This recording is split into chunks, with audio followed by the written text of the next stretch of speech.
Oh, hey. Oh, hey. What's up, Lolo?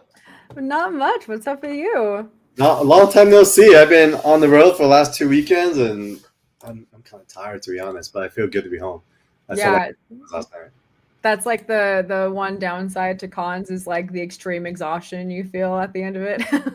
It is. How hmm often do you go to con? So, I mean, this is the first time we're streaming together. Maybe it'd be good to kind of cross-pollinate a little bit and talk about our backgrounds and kind of why we're here. And so, Yeah. yeah, we'd love for you to share more about who you are to the audience and what you're up to these days. Hi, I'm Lo. I started off in the comic industry with Torpedo Comics. I used to travel cons all the time. Mhm. I used to get sent in all of those exclusive lines just to get all the exclusives for them at the end of the day. Super fun stuff. I do definitely miss cons. I don't go as much as I used to, but I am now basically a full-time cosplayer and just working on that at the moment. Twitch streaming, stuff like that, while trying to get better at Twitch streaming. I have a very inconsistent schedule with that as of right now, but we're getting there. But that's basically all that I do as of right now. But yeah, I used to go to cons all the time. I miss it so much. Even working with Torpedo, we would still be able to cosplay here and there, so kind of got the best of both worlds, and that's how I really dived into the community. Yeah, good stuff. Torpedo does it up, man. They are like the Las Vegas go-to. Yeah, everyone knows Torpedo if you're in Vegas, for sure. Yeah, and I know Torpedo because also they had done these like Los Angeles Comic Cons right before San Diego, like post. Yes, Torpedo Con. Yes, Torpedo Con. Yeah. Yeah, those are wild. The last one I went to was insane. We had Donnie Cates, Mark Brooks. We even had, people like Tim Vigil and stuff like that. Just a huge variety of artists and writers. And the crowd was amazing. Everyone loved it. We worked our asses off that con, though. I remember, some of us were doing 24-hour live streams and stuff like that. They went above and beyond for that year. It was really cool, though. Was this the one at the Palladium? Yes, that was the last one they had at the Palladium. Yeah. What a small world. I was there as well. Really? I Yeah. actually really liked those Torpedo Cons. I thought they were. Yeah. No, they're super cool. A lot of thought was put behind them too. So it was really cool to work that hard at an event and hear everybody say that basically it all paid off, because obviously you don't want to work your ass off and then hear that everyone hated it. So No, yeah. that con was awesome. And just to describe to viewers, it's a concert venue that's kind of a Mhm. legendary space in Hollywood, and you guys transformed this into kind of like a circular type, like basically I've never seen it used that way before because I was in the music industry for like 15 years and did shows there both behind and in front, and I've just never seen it produced that way. And I thought it was super cool how you guys have the streams up top, and like I Yeah. saw them running up and down selling comics, so I thought that was Mhm. super cool as well. Yeah, no, that was really cool. Yeah, super cool production. Obviously Jim Lee being there too was, just a bonus. But yeah, definitely one of the most fun cons I ever went to. But oh my God, yeah, was it exhausting? But maybe one day they'll bring it back. I hope so, because I thought that was what I prefer. I like more intimate cons. I think Mhm. San Diego and New York is super fun, but you have to just stay very focused, or else you're just everywhere. And Oh so yeah. it's crazy. So Yeah, many. that's why I like Shortboxed. They even have some really cool, like, independent cons where it's just, a bunch of vendors and stuff that are strictly comics. And I'm not, against all of the media and the bigger comic cons nowadays, like New York and, San Diego and all that. But it definitely does feel a lot different than how cons used to be when it was literally just Artist Alley and then like comic stands. Yeah, dude, I was telling because Mickey has been telling me about Shortbox Con for like the last few years, and Yeah. then talking to Gene, and I was like, "Hey, man, I want to come do something this year," but then this year was the year they decided to skip. So I was like, "Damn!" So we end up pushing the whole idea of like Daniel Wu and Sean Chen to New York Comic Con. That's why we kind of postponed that, but yeah, hmm hopefully that comes back as well. Yeah, no, that was a good pick though. New York Comic Con, that's one of the bigger ones. So, how did that go for you guys, by the way? Was it Yeah, busy? really good. In fact, Stan asked about 24/7, so I should do a quick intro as well Guys, welcome. Collectors Christmas. Carl Choi. I'm the publisher of 24/7 Comics and producer by day. So it's been really fun. And where Lo and I connected was on Mickey's stream. And then I don't know who brought it up, or like I think Mickey brought it up, but he's like, Carl just finished producing Crossed. So I'm a producer by day, working on feature film side, and then I saw some of the faces. I was like, what? And then Lo was like, hey, that's Cross is awesome. I was like, yes. So, one of the few Crossed fans. I mean, it's such a particular niche, but yeah. I think it's so sick that you guys are bringing it to life. I cannot wait to see that. Well, we could table that for now, and we'll definitely circle back to have a conversation about Crossed. But in the meantime, we're here today to talk about New York Comic Con exclusives, and Lo kicked it off. So before that, guys, I do want to say we're gonna mix it up a little bit, because one of the things I loved about New York Comic Con was what Marvel is doing with Wizards of the Coast, and so one of the things I wanted to do to commemorate that is break some backs. So, I'm so excited. All right, I don't know how to do this. Give me a second. It's like being a kid in a candy store. How do I share? Like, oh, there we go. Cool. That looks good. I'll make it big like this. There you go. All right. So one of the ideas I had when I messaged Lo to co-stream was, hey, I got some Spider-Man collector boosters.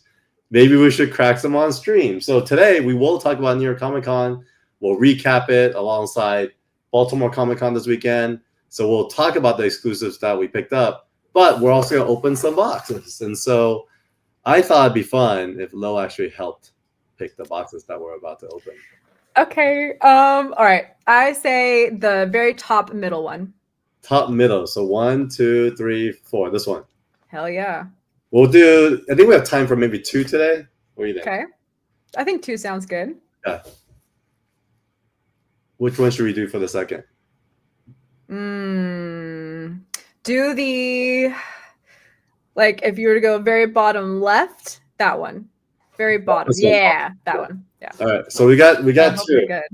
All righty. So I'm gonna put this away, and then we'll talk a little about New York Comic Con. So you've been in New York Comic Con before, right? Yeah, multiple times. Okay. So what do you remember about it, and what have you heard about this year's con? I guess we could kind of dive to the. So what's crazy is this year I actually know nothing about it. I am going in blind with your experience, so I get to live more vicariously through you. But New York Comic Con was actually, ironically, one of my favorite cons for being someone who is not a fan of New York. I'm so sorry if you're from New York. You guys are great. But you're not a fan of New York? What? That's a whole other. I could go on about it for 30 minutes. But it's a city that's nice to visit for like a couple of days, and then like I'll dip after that. Like I could not live there. But New York Comic Con is one of my favorites because obviously it's one of the biggest. The guests there they have are amazing. The exclusives are few and far between. Of whatever you want, whether it's cards, comics, toys, all sorts of things. I just love the versatility that New York Comic Con has, and then plus also the Artist Alley is incredible. So my favorite Artist Alley rocks in New York. It does. So definitely really have FOMO every time I miss a New York Comic Con. But yeah, so I'm going in blind with this one. So I'm here to just ask you the questions, and then you got to break it down on everything that I got to miss out on, which again, so sad. I hear it was super fun. I saw a lot of people that I knew there. So yeah, I can't wait to hear your breakdown about it all. Yeah, so we'll get started. I mean, first of all, this is like a death scroll. Yeah, I literally didn't watch you scroll for like 5 minutes. It feels like. I'll probably stop the scrolling, but I want to kind of show the audience and even just catch you up as to how crazy the whole exclusive thing was. So there's 100 per page, and there's 10 pages. So that means there's 1,000 exclusives. Do you remember the last time they had 1,000 exclusives? Oh, 917. No, because honestly, like I think exclusives were really popping off around the time I stopped going to New York Comic Con. I think I went around the last year where it was like really hyped up. And this was like when all the controversy, I don't know if you remember like the line controversies that were going down about some exclusives and stuff like that a few years back. But that was actually one of the last times I went to a con. And so I think that's when people were really starting to pick up on the fact that, hey, exclusives are really hot right now, no matter what category you're in. So the fact that we have, you said 4,000, is that what you just said?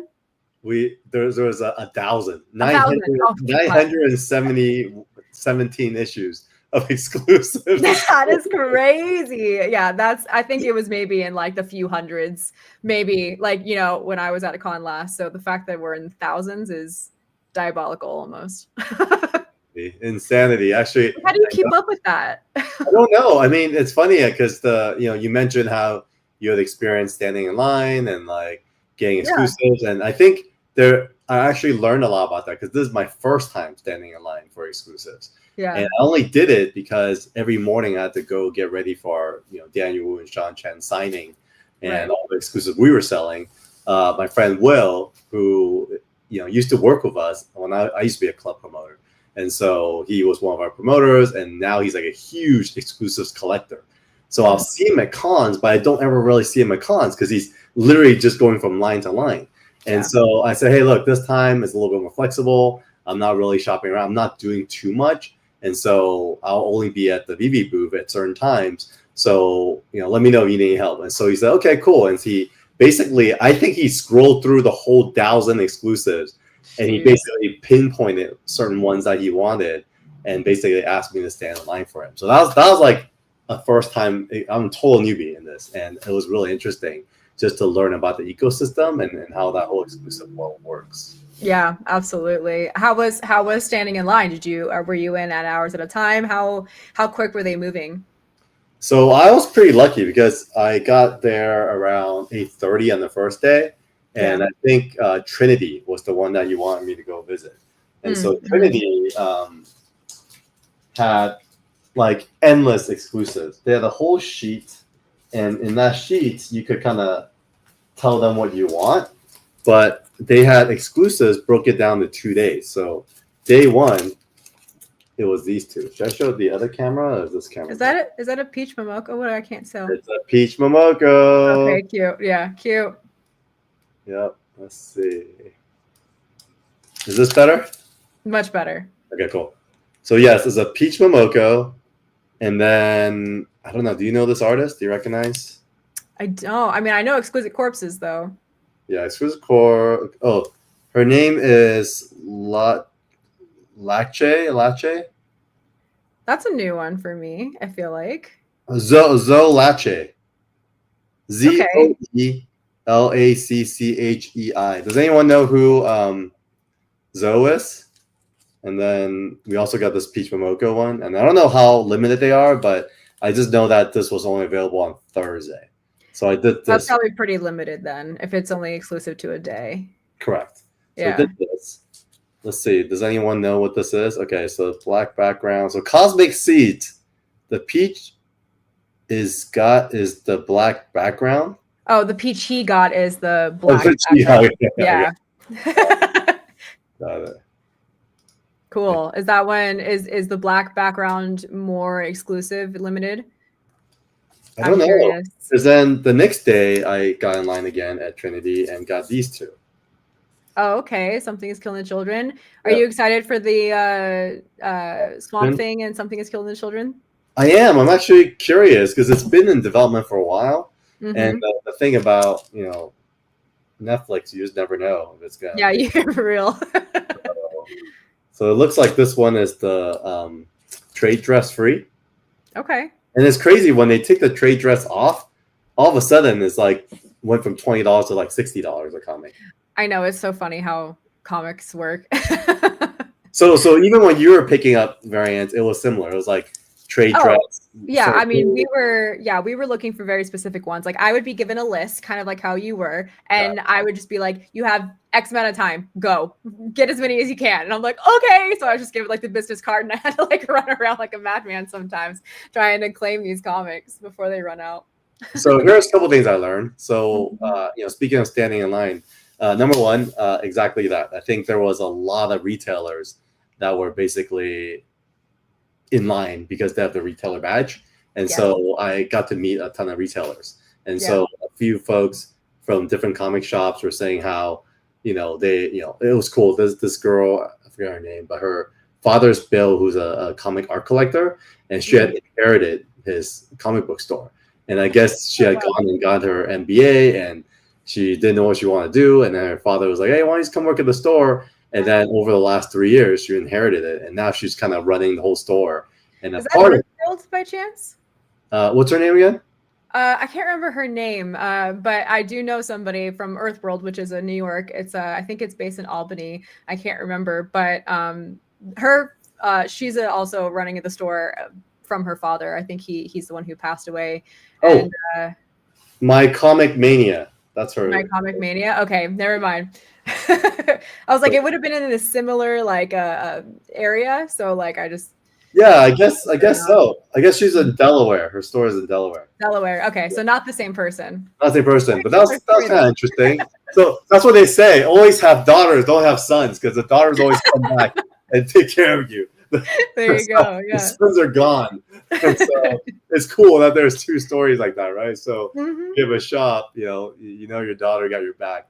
But that was cool. And then I also met a few collectors that specifically not only do they collect a lot of these like physical exclusives, they actually came into collecting through Vivi, which is the digital side of things. Yeah. And so we were at the Vivi booth, and what's cool was the other set of comics I got to pick up for Will was these Vivi exclusives. So this was a trade dress variant. I see Jeff. Yes, Jeff the land shark, right? Yeah. I don't know what this was. I think this is also Rivals. So yeah, I think these were like selling like hotcakes because all the kids wanted the Rival stuff. Oh yeah, I mean, working at a comic shop, I mean, that was one of the most requested variants for a while as well, the Marvel variants or the Rival variants. Super cool.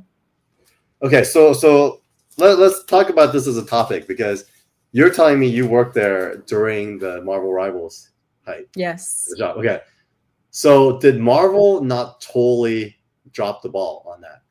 I think they did a little bit. I think like I don't even remember seeing like a bunch of marketing behind it really, but I mean so they did and they didn't, right? Because I think in my point of view, they could have done things a little bit better, but then when it came to like the sale numbers, it didn't really show that they slacked at all because like we had people, left and right, calling us or reserving it for their pull box. All of the Marvel Rival titles. Oh my God, that's so hard to say twice. So yeah, I mean, I don't know. What's your take on it? Because I think number wise, it wasn't a total flop, but I think marketing wise, they could have done it a little bit better. Okay, cool. So maybe it's just me. Like for me, this is pretty cool, right? This is main Spider-Man, Jeff the Land Shark, but let's look into it. It could totally be my assumptions, okay? But my assumption is they're selling covers, but they have no idea what they're doing when it comes to incorporating Rivals in the stories, which obviously... I see what you're saying. Okay, yes. All right. So to me, comic book engagement is having the perfect mesh of stories and art. And I think where they totally fucked up, F on YouTube, is, they totally effed up is, man, you could have built this whole Marvel Rivals universe alongside your game and onboard a whole new set of audience in the comic book space. And I think they totally blew it. And their reaction to it all was, oh, shoot, we're like 5 months late. Let's just drop a bunch of variant covers instead. I mean, Is that fact? Is that like Okay, so now I know what you're saying. Yes, because when it came to reading all of the comics, I didn't get to read all of them. In fact, I have like a long box of new comics that I haven't even touched. I'm so far behind when it comes to new stuff right now. So when it comes to storyline, I actually don't know much about the Marvel Rivals and the plot that they've accumulated for it. good one? Yeah. Are you talking about the Marvel Rivals title alone, or are you talking about just like the random covers that they threw on the comics? I think I'm just talking about the missed opportunity of taking this, gaming franchise and turn it into like a alternate universe that could have just ran its course, with its own stories, like Absolute Batman, right? There's a lot of potential for it. I do agree. Right? Yeah. Mm-hmm. So and it's a large fan base too. Yeah, I agree. No, the family's huge, and can you imagine the conversion if they actually launch like Absolute Batman style? Jeff the Land Shark. Here's the story, and then how that ties into the rest of the stories. Because when I was at New York Comic Con, another highlight was a ton of kids were cosplaying as Marvel Rival characters. So when you see a Psylocke, it's the Marvel Rivals version. You see a Doctor Strange as Marvel Rivals version. Like their connection to the Marvel IP is through that game. So why wouldn't you build stories around it, right?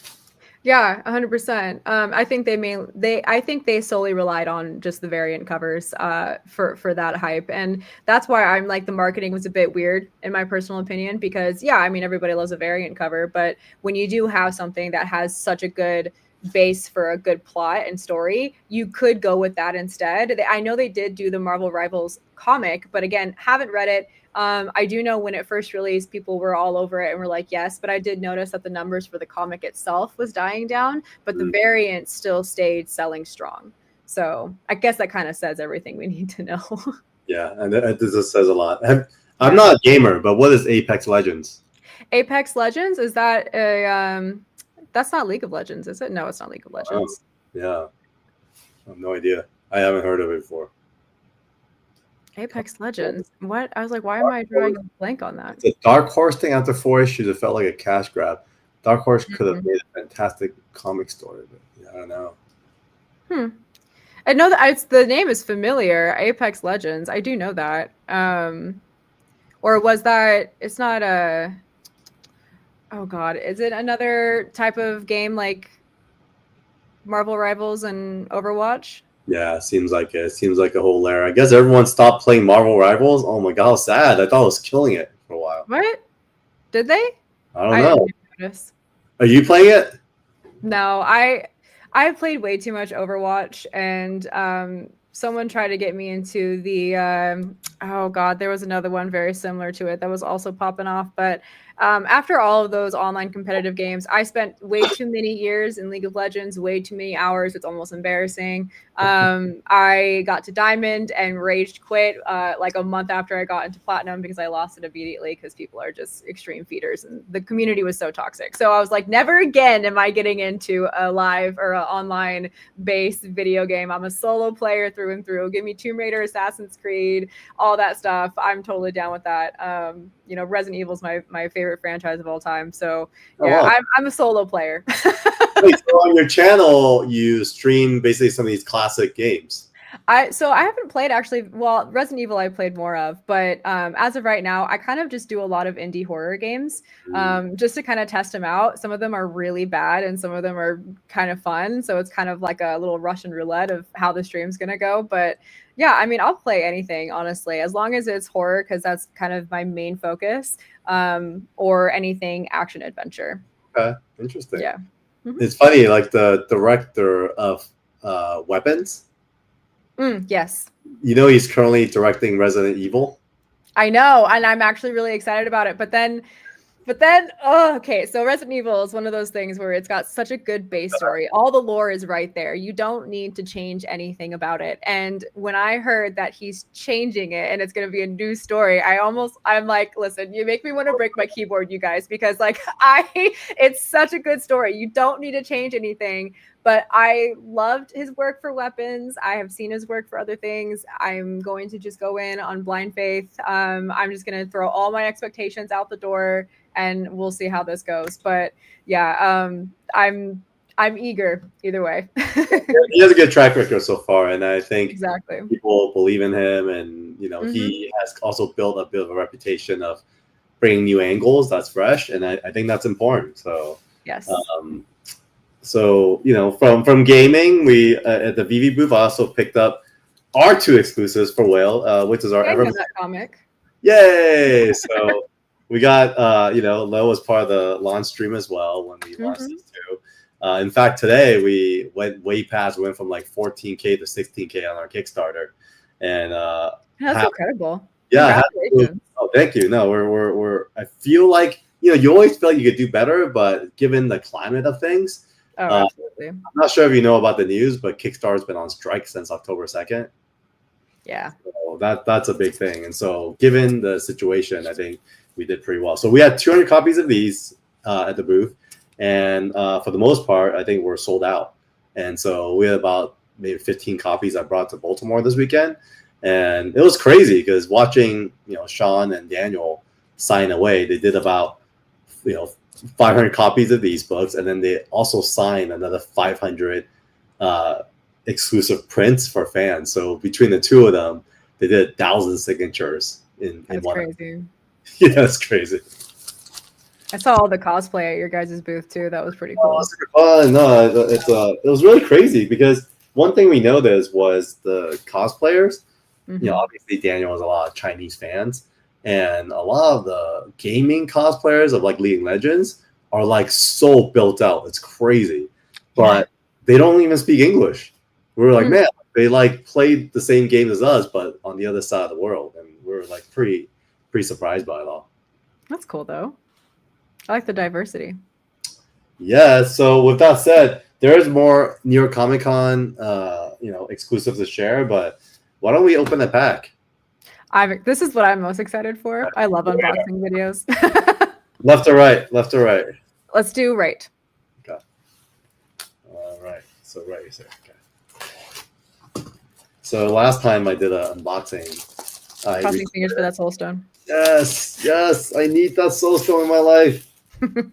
So I did a whole unboxing episode, and then I did it by myself, and I basically did not turn on the sound. So oh no! Yeah, I did the whole box, and the mic was silent, and so I sent it to the editor, and he was like, "Hey, Carl, your mic is there's no sound, right?" I was like, "Oh," and then I was like, "Let me see if I could do something," and I tried adding music. I tried. Narrating, it just doesn't work. So that is so funny. It's happened to the best of us. Yeah, I'm glad you're here, Lo. Thanks for being part of the fun, and let's wish us luck. Thanks for having me. I'm sitting here with my fingers crossed. Okay, should I turn on like a light or something? Is it too dark or? I can see it okay. See if chat has anything else that they want to say. Well, that definitely does look better. A little better. Yeah. I had no complaints before, but that was definitely an improvement. Okay, so I do yellow, kind of a white light, this light. I feel like the white light would probably. This one? Yeah. The first one, right? Yeah, it makes the colors pop more too. Boom. Okay, here we go. So my scissor is. All right, pack number 1. Side. Because I like to try to organize them as I do it, because the organizing is such a pain in the butt. Oh, absolutely. I'll move up. Okay. Skyward spider. Okay. Is there a certain way to do this? I think I see people holding it this way. I whatever works for you, whatever you're comfortable with. Can I just skip all these comments?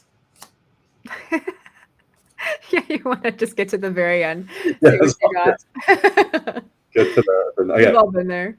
Yeah, we've all been there. So I'm gonna skip these, and then we'll get to the land. The land will kind of get us kicked off into the mains. Imposter syndrome, which is a myth. That's so funny. It's not a bad. It's a meme, and it's not a bad card. I think it's actually worth something.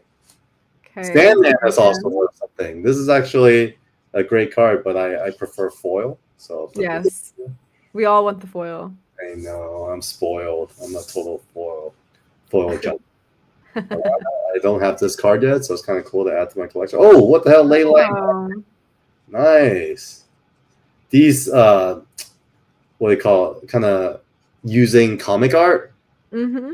It's probably one of the best ways for them to market to existing players. I love that. Yeah. Genius for them to have done that. Oscorp Industries. So there's a foil borderless land. Okay. I guess I'll put it here. Can you see the cards, the stacks? Yeah. There's a tiny bit of glare on the bottom one, but that's okay. All right. And this is kind of useless, so I'll put this on the bottom. No one cares about the tokens. All right. I'll pick this I up. started doing those split tokens recently, or I think that's what they call them, and Yeah, I'm so confused by those. Yeah, the flip ones. Yeah, I don't understand those. Do you play? Do you play Magic? Used to, literally like 10 years ago, I loved Magic the Gathering. What did you play? More like standard or like draft? Yeah, we just did this. Well, because I would go to like your local shop, your hobby shop, and do the Friday night gaming stuff. So we would just go in with a group of friends and kind of just have fun with it. It was really fun. Dude, you're a total nerd, dude. Try to be. Okay, here goes. Next pack. Okay. Got the land. J. Jonah Jameson. Jameson. He's I love hilarious. that he gets his own card. That's amazing. All right. Urban Retreat. So I think is what I got earlier, right? No, the other one is Oscorp. Anti-Venom. I'm building this deck. Okay, there you go. So you still play? I still play. I play all the time. Nice. Play a good amount of time. So I'm going to put this here. Actually, and my friends were trying to get me into Commander, and I'm like, Dude, you should, man. Commander is life-changing. I'll give it a shot. I gotta invest in cards again. Yeah. Interdimension, Web Watch. I'll send you cards to get you started. Oh, stop. Yeah, don't encourage my friends. Don't worry. All right, so that's 2. Okay. Okay, so last pack I feel like was a little better. Yeah, a little better, I think. I mean, I actually really like those the treatments, like They are very nice. I think those are the best. I think. I mean, this set. Let's talk about a set. I mean, it's getting hammered. I mean, the value of these boxes are like $1,000 each, and now they're like $450 or something like that, $460. Yeah. So it's been tough for Wizards, and I think it's because they rushed the setup. The set was supposed to be a kind of a mini set, and then they ended up adding to it last minute. And I think they used like a B team to do this because they wanted to make it like a, welcome to Magic type of thing, and it kind of hurt them. So Agent Venom, this was great. So I had a buddy who actually, there's a full border treatment that they used the first appearance cover on, and I had a buddy that found the original art for it. Oh. And I think what happened was he reached out, and I guess 1,000 other people reached out as well, and the art rep was like, "Oh, sorry, it's actually because it's a new card game. It's 7,000 instead of 4,000." And so he was like, "Screw you!" But then the art rep, I think did what he had to do. He had to help the artist get that money. I mean, I don't blame him.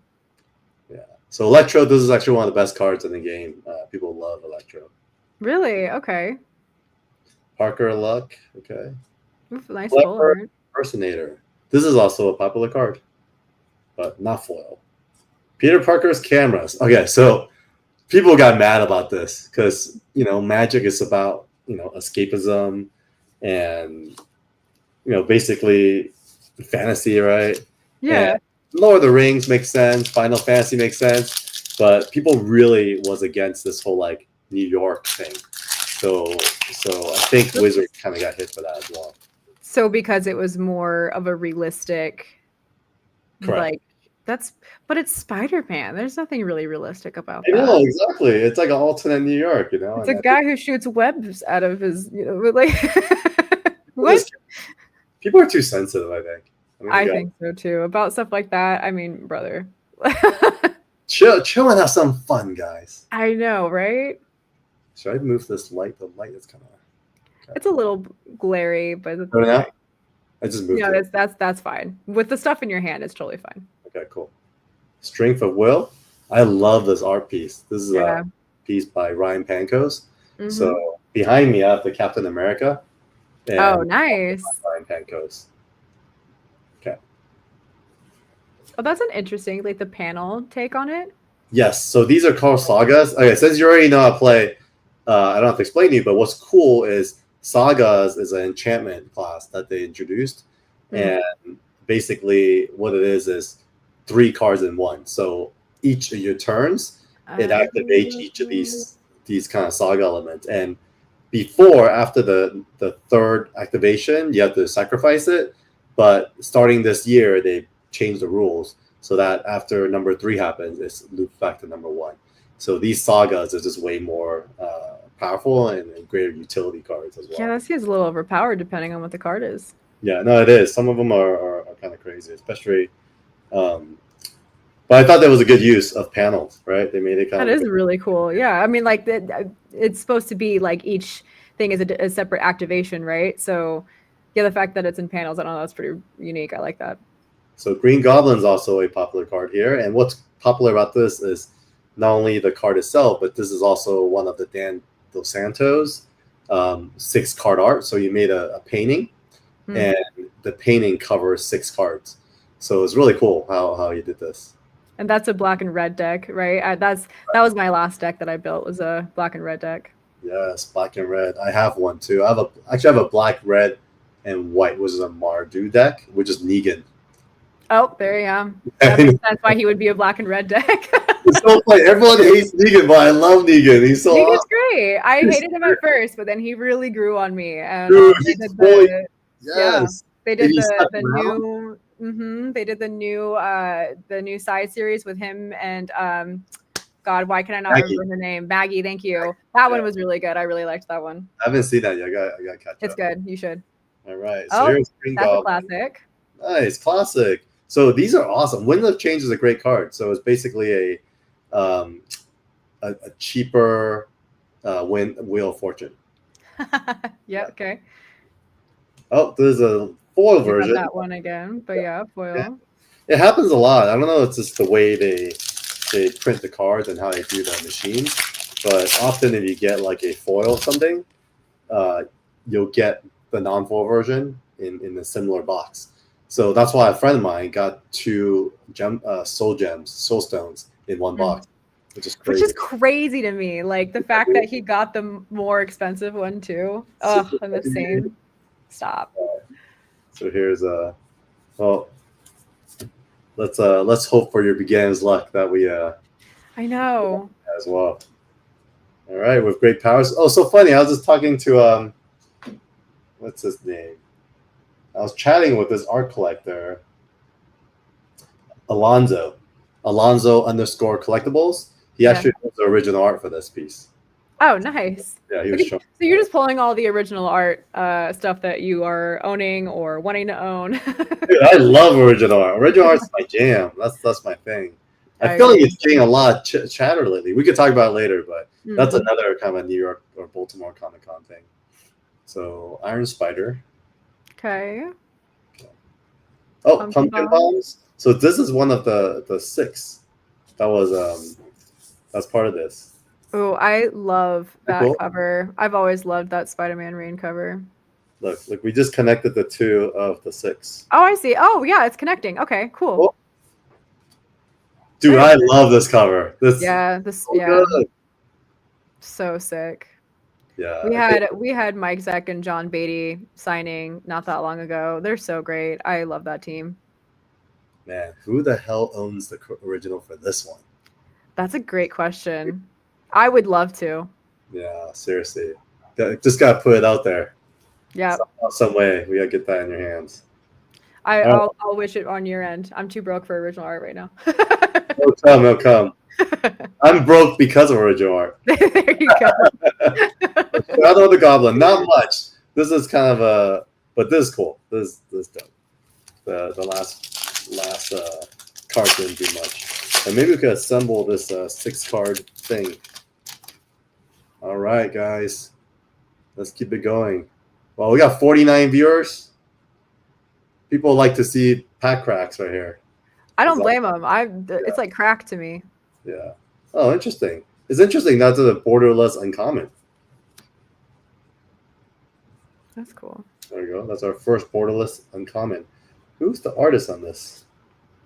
don't know. That's like a new art for me. I've never seen that before. I've never seen it. That's why I was looking. It's like, Is that a horse? Is that a spider horse? yeah, it's like a cowboy, like a Spider-Man cowboy. Well, here's the other thing. What are your thoughts on this? So one of the controversial topics is that people thought the Spider-Man set would have a ton of villains, but instead it was just a bunch of Spider-Man. So they said for commander purposes, it was super confusing. And then on top of that, they just felt like they double lead into the Spider-Verse without having Spider-Verse quality design. Yeah, I think there's always should be a good balance between the two, especially for decks like a good black and red deck. You don't really symbolize that as like you would with like a white and blue deck, where it's like, or like a green deck, where most of the characters are more of like on the good side. You know, a lot of the black and red decks have to do with like death or like something along those lines. So the fact that there isn't as many villains is kind of a poor take, in my opinion. Yeah. I agree. I think they really should double down. Maybe they're saving it for the Marvel superheroes next year. Yeah, maybe.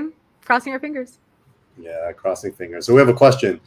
Would either one of you visit a con on the West Coast? I would love to. Any con in the world, I would love to go to just to experience it once, even if it's a smaller con. Like I was saying earlier, smaller cons are kind of more my niche. I like that kind of stuff. I mean, obviously as a cosplayer, New York and San Diego and all that are like ideal. But when it comes to enjoying the con for what it is, I've always had a soft spot for smaller Comic Cons. Yeah, I don't know what else is happening, because what's interesting is previous years, New York would happen and then LA would happen like a few weeks after. Right. And this year, LA happened the week before New York, and then Baltimore typically happens in September, ended up happening this past weekend. So it was really interesting, just the dynamics of Baltimore, where a few artists I spoke to said people were not spending money anymore because they blew all their cash in New York. So I don't know if that's a good thing, having two shows back to back on the East Coast. I don't think so either. I think it's good to kind of space it out, maybe like a good 5-6 months break in between, just so people have time to save up, and that way each con can kind of maybe get a bigger guest list even. I agree. It's better planning. I completely agree. I'm trying to figure out how this light. Okay, is this better? This white light? Much better. Yes. Yeah. Hi, Nas. What's up, Nas? Nas Casino. I wonder if I can add this to my. Oh, I am added to my Instagram. Let's see if we can link that. Oh, yay. All right, so I'm going to go through this. Venom Blast. I don't know what Venom Blast is. It's a green card. Superior Spider-Man. So, endless Spider-Mans like we mentioned earlier. Rent is due. Oh, there we go. Right. Rent is due. Hilarious. I think cards. Oh, this is a good hit, actually. Venom, King in Black. That's really good. I love a good King in Black. Donny Cates. Yep. He was at Baltimore this year, was he not? Dude, I saw his table at New York Comic Con and Baltimore, but I never saw him. That checks out. I know. Poor guy. Poor guy. He's hard to get into. He's like a hero of mine, man. Like, as a writer, that guy really cared about the stories and really made it work. And I can give him a lot of credit in pulling me back into Marvel, and I think it's not just me. I think millions of people out there fell back in love with Marvel because of his takes, right, on Thanos wins and all that. Ultimate Green Goblin. So, a buff ass Green Goblin. No idea where that came from. I'm not used to seeing him with all those muscular pectorals. Either. So weird. Are you a Spider-Man fan? I was more recently a Spider-Man fan. I like the Ultimates run of it, so that kind of got me into it. And then Miles Morales really got me into Spider-Man. So, yeah. Which, by the way, they just canceled the Ultimates over at New York Comic Con. That's another big piece of news. I know. How do you feel about that? Was it still enticing for you, or judging by you saying not catching up on comics, it wasn't enough for you to keep reading? too much. So with the Ultimate stuff, like, so for me, I'm a binger. I like to sit there and kind of enjoy the story for what it is and not wait for things to come out individually. And I think there's so many titles for Ultimates that I was like, listen, we're gonna wait until this comes into like an omnibus or some graphic novels. That way I can just kind of sit there and read it. That's what I had to do with the Absolute series and stuff. I waited. I can't do the whole individual comics anymore. Like I said, got that long box just sitting there collecting dust, and it's just stressing me out knowing that I have all this stuff to read individually. Yeah, I'm on the same page. It's weird. I think it's about time the format of comics evolve with times, and I do feel like graphic novels do make a lot of money, and the sequentials, floppies are still really good marketing tools, but it's really hard to see it as a moneymaker these days. Lizard. 100%. Oh, Lizard, yep. Corp Industries, I got that again. Spider-Woman, Stunning Savior. I love that. That's cool. All right. Whoa, what is this? Master Weaver Web Protector. The card looks fucking awesome. The card does look really sick. Sick. Oh, wow. See, look at that. Foil and... Non-foil. Non-foil. See? Same thing I was saying. All right, guys. Wish us. Oh, and a signed art card. What? That's pretty cool. That is really cool. Wait, who is that? Gal who? Gal Orr? Gal Orr. I have no idea who Gal Orr is. But the regular art cards are like this, and then this one's the signed ones. I like that. The thesis. I like that the signature's in gold. Like, it's such a nice touch. No, I like these. These are the only art cards I keep. And I used to, I have a game shop, and so I ship these for free to people, but then one of my friends who we play with was telling me that people actually buy and collect these because Wizards, they create these art series. So a lot of folks actually collect these 1 through 54, and then they would take these to conventions and have the artist sign them. Yeah. So, oh, cool. That's a good idea. That is really cool. All right. I'm really enjoying the unboxing. This is actually really fun. Yeah, me too, actually. It's fun. It's way more fun having someone to unbox with. So thank you for joining me. I appreciate it. All right. And now I'm hungry. A good old. So this is what I liked about New York. The amount of cream cheese they put on their bagels. Dude, I'm the worst. I like cream cheese that thing like no tomorrow. Yes. Oh God, so good. All right. Here we go. Down to the land. Black Cat Cutting Feet. Like some Black Cat, yes. Yeah, speaking of original art, I think her first appearance sold for like $1 million. Oh my God. Recently. That's crazy. The Clone Saga. Yeah. Of course, created by our executive editor, Terry Cavanaugh, who came out of retirement and joined 24/7 Comics. And then Peter Parker. Oh, this is cool. This is cool. And I love this whole flip card thing too. Mm-hmm. Yeah. That's sick. Peter Parker. Okay. And then Reprieve. I don't know. Instant. Return target spell to its owner hand. Draw a card. I love him in a little spider hammock. Cute. Lady Octopus. Okay. Lady Octopus is also a really well-liked card. Apparently it plays really well. So. Okay. I had to do like a tiny bit of research before I did this because I had no idea what cards were coming from this. So I had to do a little bit just so I was familiar of what cards would be a good pull. What did you learn? What were some of the kind of... Well, the one thing that I was so insanely surprised by was the Soulstone one and how much money that stuff was going for. Like someone has it on eBay for like $92,000. I was like, oh, graded one, right? The graded one. Yeah. And then I think the most recent one sold for $34,000, which is what? Well, Mickey posted one today and tagged me that sold for $45,000. So it's just going up. Great. Love that. I hope you get one. Yeah, I hope we get one for sure. Mary Jane Watson, there you go. Am I the only one that doesn't like Mary Jane Watson, by the way?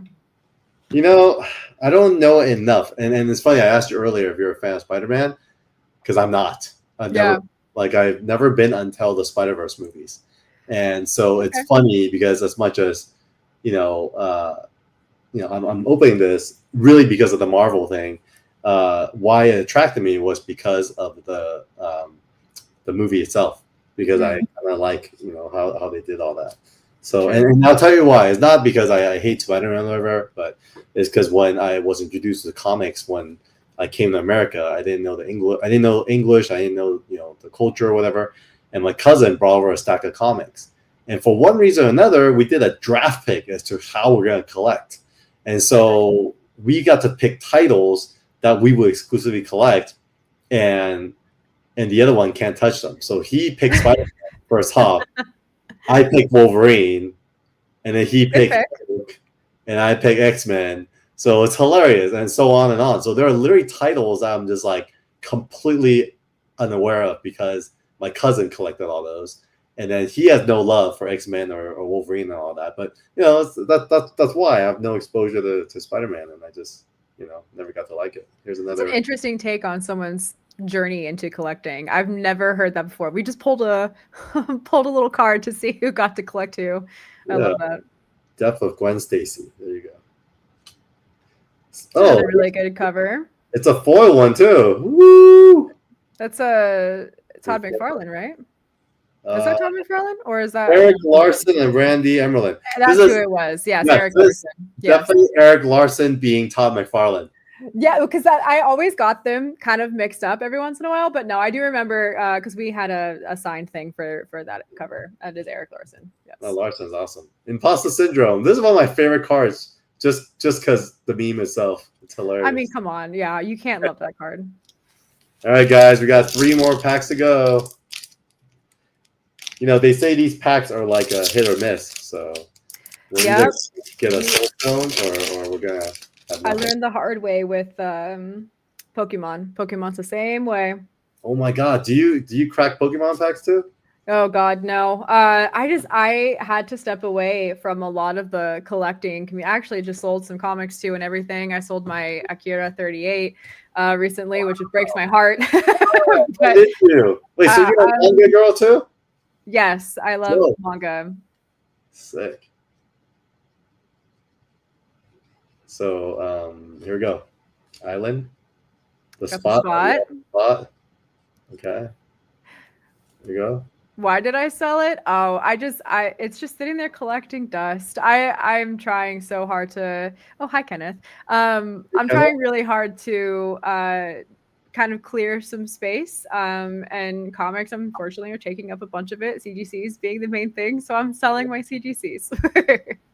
I'm on the exact same boat, and it's weird. It's kind of like, sorry, I'm like turning on the AC because it's getting hot over here. All the lighting and stuff, but I'm the same way. I've been trying to chill out on the collecting and sell more stuff. So I recently sent all my slabs to auction. I agree with the go with art because the CGCs, they just take up so much space. I don't know where to put them. I still unless you're hanging them on a wall or whatever. I don't know. It doesn't look good on my shelves. It just looks like I got clear plastic things on my shelves, and I don't like the way it looks. I love omnibuses and trades for that reason because especially omnibuses, they've got this nice aesthetic to it. So that's kind of like the majority of the decoration and decor in my house is just omnibuses. I wish. I have some books, but I don't have that much omnibus. I only buy very selected books that I like. Or my favorite artists or my favorite stories, and exactly, it adds up, So this is a cool pull. Spider-Man 2099. Gotta love Spider-Man 2099. Me too. I was so happy they put him in. And I like how he was kind of like the dark persona of I love it. Yeah, he was the villain. Look at this counterspell with Doc Ock. That's a good one. Yay! And then look, we got a foil of the Death of Gwen Stacy. There you go. All right, 2 more packs, guys. Oh, I love that they have the hot dog. Yes. What is a New York themed deck without a photo of a hot dog somewhere? Food. So people were mad about the hot dogs, and they were mad about the camera. It's pretty funny. People just get too sensitive. It's just a hot dog. Yeah. Exactly. All right. I love this card, even though it's just uncommon, because it's got the little pilot Penny. Penny's cute. I like Penny. Super cute. Oh, Spider-Man Noir.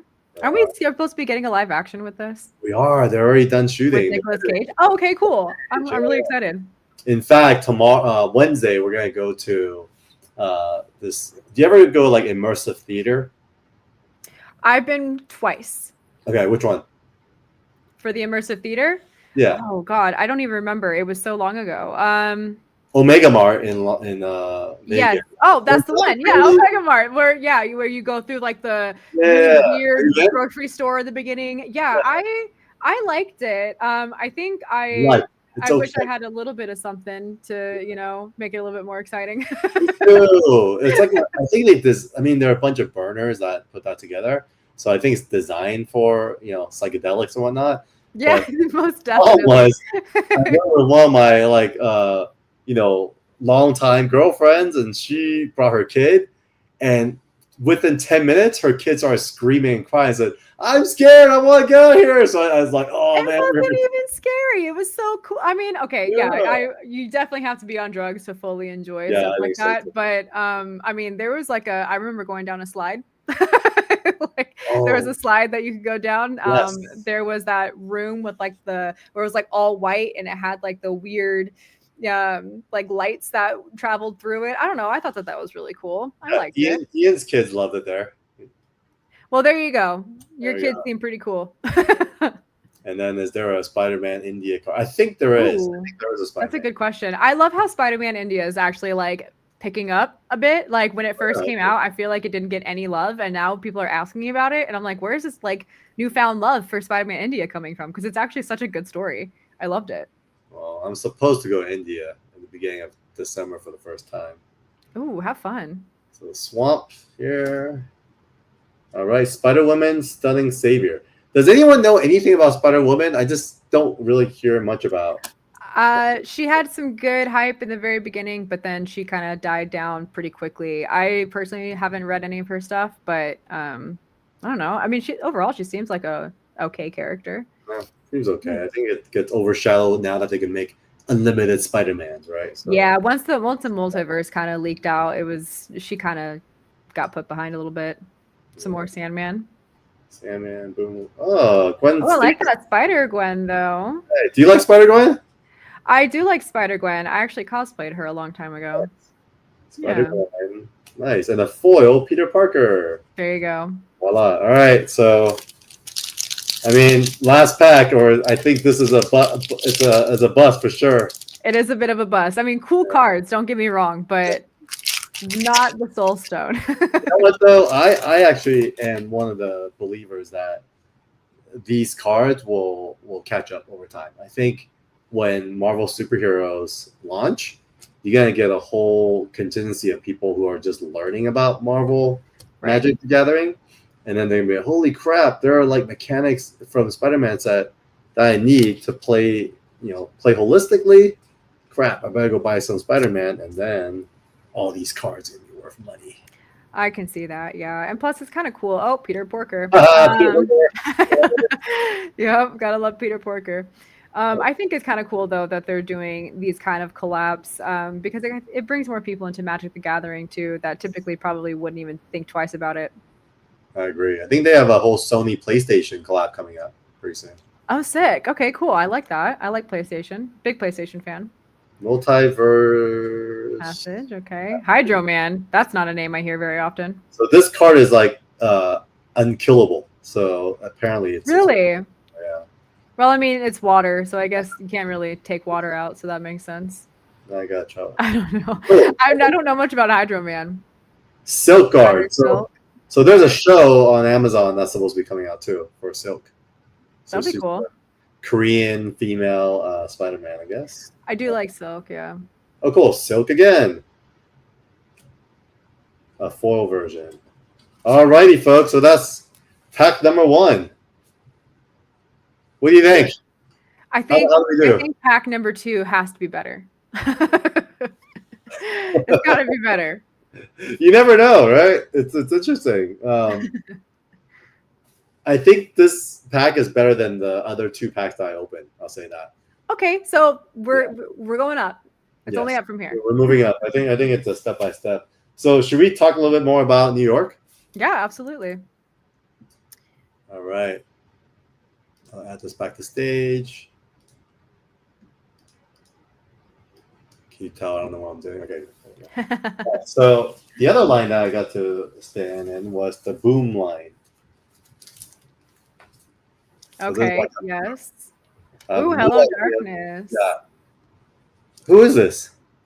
I don't know who that is. I just know that is it's Hello Darkness, correct? That's the title of the comic. Yes, HD. Hello, New York. Hello, Darkness. Yeah, it's an anthology series, from my understanding. I do know that the only issue that I have was with Luana Vecchio.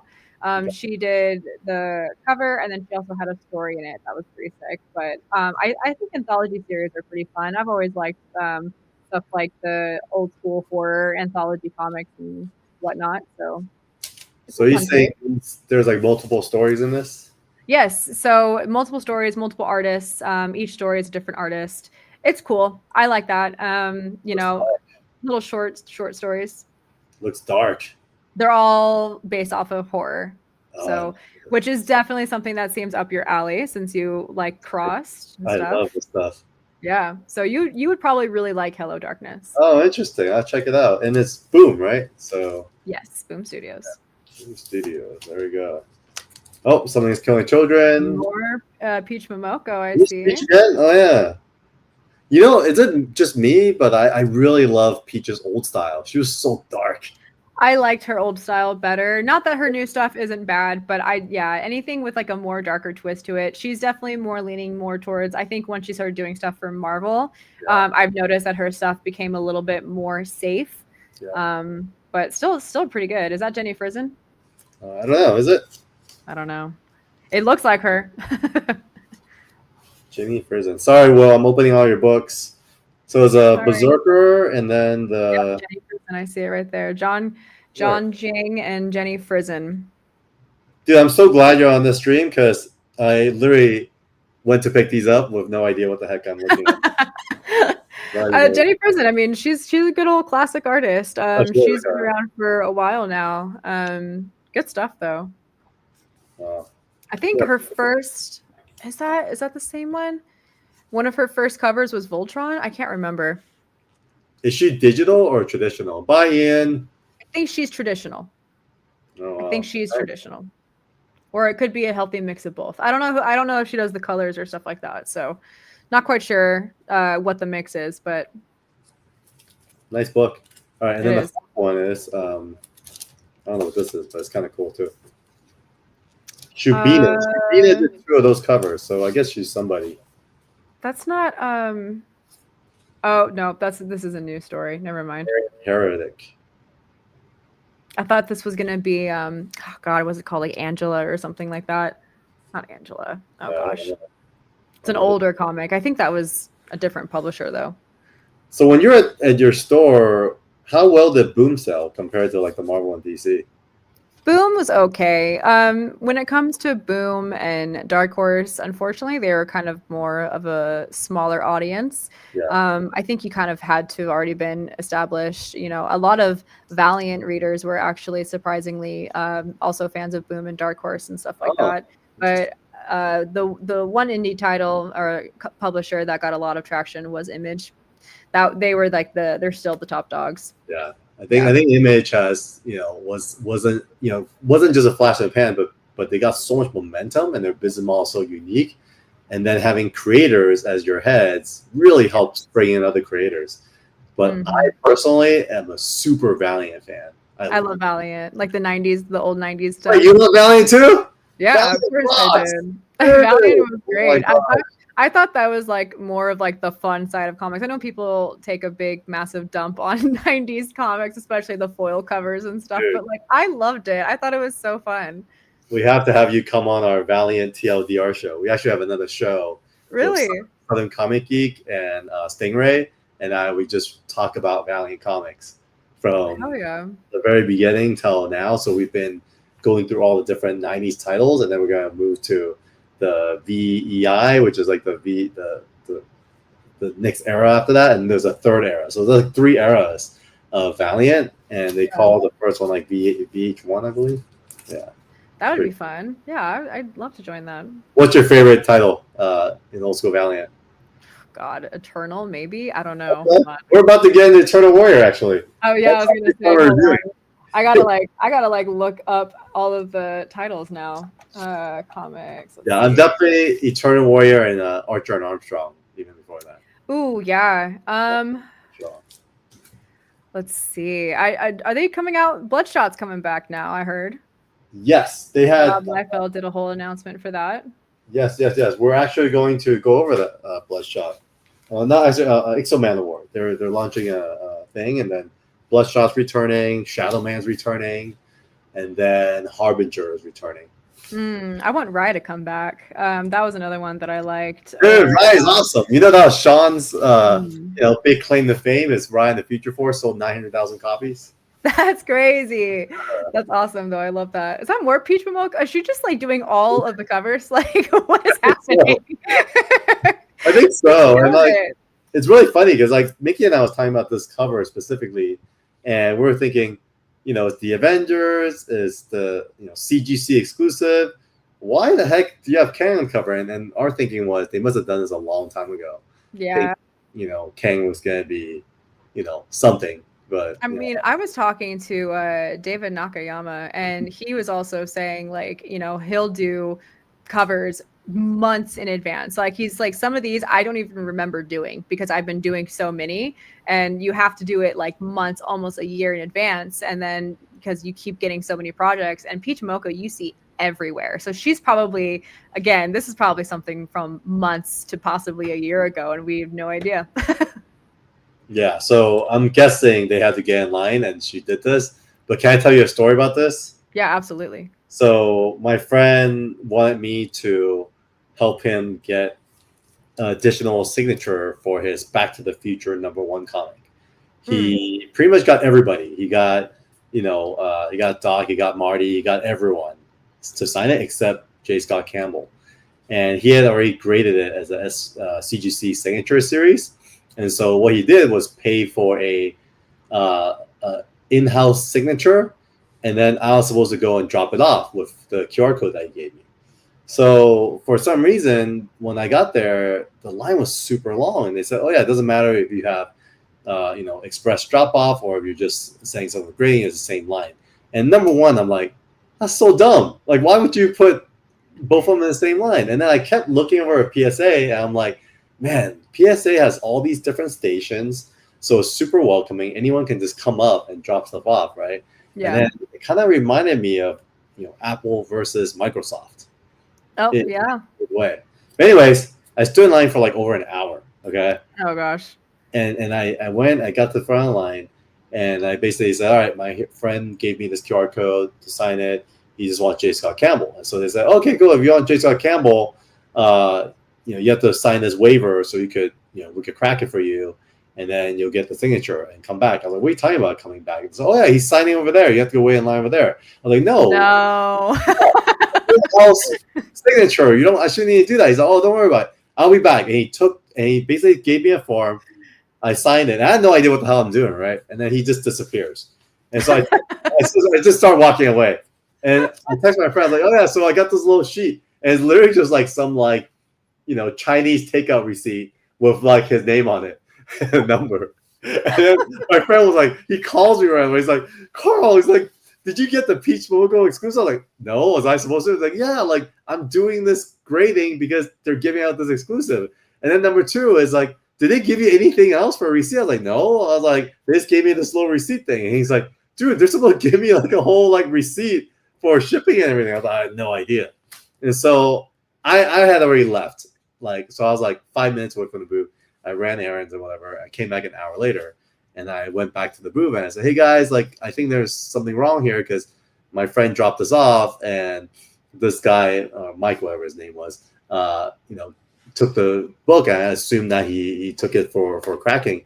And then so the guy comes out and he's like, oh yeah, I cracked the book and I came back out and you were gone. And I was gonna give it back to you to go stay in line. I was like, guys, check this again. It's in-house signing. And then finally some lady heard from the side and came over. I was like, hey, it's in-house signing. He shouldn't have to do all that. And then they basically gave me the proper form. And she said, oh, sorry for your troubles. And she basically gave me this book. And so that was the whole experience of CGC. And I just felt like, man, like, is that what happens when you have a monopoly on industry? that you just don't take care of your customers anymore. And Yeah, and that's been like the controversy with CGC lately. Is like they're kind of falling off the customer service base, and things are taking longer, and things are getting lost, and everything in between. So a lot of people have been going to now more grading companies like CBCS and PSA now. So that's actually that's kind of wild. I'm sorry you had that experience. I mean, isn't shopping for exclusives fun? it's fun. I didn't do it until the CGC thing. Yeah. And then the last exclusive that I got was these blind bags, the blind bag craze. Oh, fun! These are fun. Yeah, these were the whatnot blind bags. How do you feel about blind bags? So love and hate them. So like when it's all somebody collects and it's all the money that they're putting in, just and honestly, it just depends, because I don't know what the price point was on these, but like for the Invincible Battle Beast, that was a great blind bag because it was cover price no matter what. So you paid like what, $3.99, $2.99 or whatever, and you had the chance to win like an $1,000 variant, which I think is the best way to go. But if you are spending like $100 on a blind bag and you have the possibility of getting a cover A, and like you just keep shit in the bed on your selections, then I don't think blind bags are the best way to go in that sense. But I think that they're fun, and I think it's cool to dive into it just a little bit, get a few, and kind of just test the waters a little bit. But if it's cover price, then yeah, bottle out, get as many as you want. I think Invincible did that the best. I don't know what the price point is on these ones though. I don't remember what I paid for these. So it looks like one of these are worth $7,500 already, which is crazy. Crazy. So the cheapest one that you can get is worth $124.25 per cover. Is that what it is? 25? Is that what it's total? Huh? Variance and quantities. Interesting. You know okay, how I was gonna say I don't quite understand what they're saying about the variance and quantities. I mean, I guess it's $7,500 total if you get the flood foil. Is it by pack? Oh, there's 5 comics. Packs are called? So there's 5 comics, and then there's different treatments based on the cover. So if there's 5 comics, there's 1,500 of each of the flood foils, 1,000 of each of the silver foils, and then etc. I will say though, the artist behind this, I mean, Tyler Kirkham being like the king of monsters and beasts and stuff like that. And those blood spattered covers. John Boy Myers, also incredible. Rose Besh kills it every time. Dan Panosian. I mean, I have yet to see a Dan Panosian cover that I'm like, ew. And then Kevin Eastman being a legend in legend, dude. Totally. Yeah. So TMNT, let's go. But yeah, I'd be happy with any of this stuff, honestly. Yeah, I think so too. Yeah. So blind bags is making me glad I jumped off collecting weekly comics. I think honestly, we talked about this earlier. Lo doesn't really read her floppies and waits for the collection, and I think I'm starting to be that way now. I have like my a few of the books out right now, and I just don't even remember what I'm reading because I'm losing track of my floppy. But I think the market is changing for sure. 100%. Okay, what else? So there's Marvel whatnot blind packs. All right, Will, these are $134 now. Wait, $240 now. See, but that's the thing. See, this is when it starts to lose me, because you have comics in there that won't even be near that value. So like what you pay the $250, $120, and you might possibly get the chance of pocketing, if you're a reseller, $25, $50 tops. So like you're already losing money. So Lo, how does it work? Do I charge my friend what I paid, or do I charge him what it's worth? Oh, you charge him what it's worth now. that's on him. All right, well, you owe me $700. This is the labor fee that you're now charging him. And they're very heavy. I think all the foil stuff is kind of nice. I like how they made it premium. Okay. If I were them though, I would put some boards on front and back, because I literally could feel the comic. Yeah. And at whatever, I think this is like maybe $40, $50 each. I feel like at that price, I think they could afford it. Because one guy in front of me opened one of these packs and it was like jacked. Like the whole cover was like, bent. And I feel like at this premium level, you shouldn't have to, Yeah, if something in there is worth $7,500, put a back and board in there. Like it's not that hard. Or just like, a board in the front, board in the back, and like that's it. I loved that. Something at Torpedo they did for new comics is, I know a lot of other places they'll just put the raw comic on the shelf and be like, okay, there you go, there's your new comic. But Torpedo would put it actually like in a bag and board, and it just kind of gave it that sense of security, especially for like the exclusive variants and stuff and the limited copies. It just looks nicer. It feels nicer. Obviously for shipping purposes, it would ship better. For cons, it should definitely be like that. If you don't have one of those fancy comic backpacks that can, have all that, what's the word I'm looking for? Like just the safety of it all, then you should probably consider putting some boards and some con exclusives. It's not that hard. Yeah. Come on, Marvel, step it up. Let's see. So should we just crack more packs or should we go do more NYC? Let's do more packs, huh? Listen, packs are great. Let's do that. I love packs. Here we go. We're back. I know they were demanding some more packs earlier too. They're like, do more than 2. So I got this from Japan, and it's cool because you press it here and it gives you a little cutter. Oh, nice. That is handy dandy. Yeah, but I think I messed it up. I've been using it for everything, and so it's kind of dull now. So even cutting packs, it wasn't really sharp. Anyways, box number 2, guys. Is Lo our lucky charm or just another victim of Spider-Man? I'm probably just another victim. This is why I don't gamble. I live in Vegas. I have yet to gamble. I did one slot machine and I was like, well, that's it. I'm in Vegas this week, dude.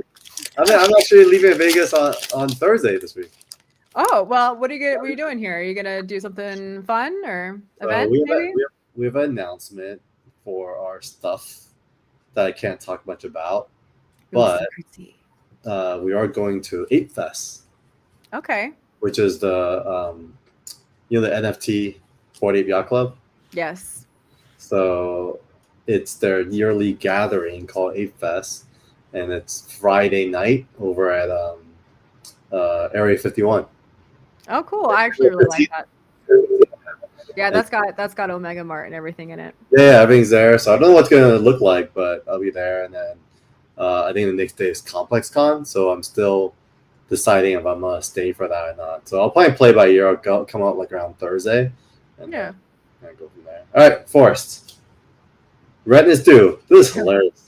So no one was upset about this card. This should be triggering for a lot of people. Yeah, exactly. Especially these days. Oh my gosh. All right, cheering crowd, and then Reprieve. Okay, we saw this before. Yep. Reprieve. Got that one. And then we have Peter Parker Luck. Peter Luck. Parker Luck. Yeah, whatever Parker Luck is. All right, next pack. So it's funny, a lot of folks were ripping these packs like crazy, and then they stopped because it's so hard to get those. The ones that everyone wants. Yeah.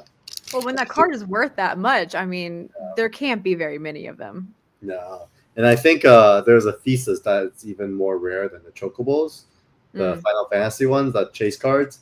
And those are like, $80,000, $90,000. But they're serial numbers. And so inherently there's like a trust when people see the serial numbers. Yeah.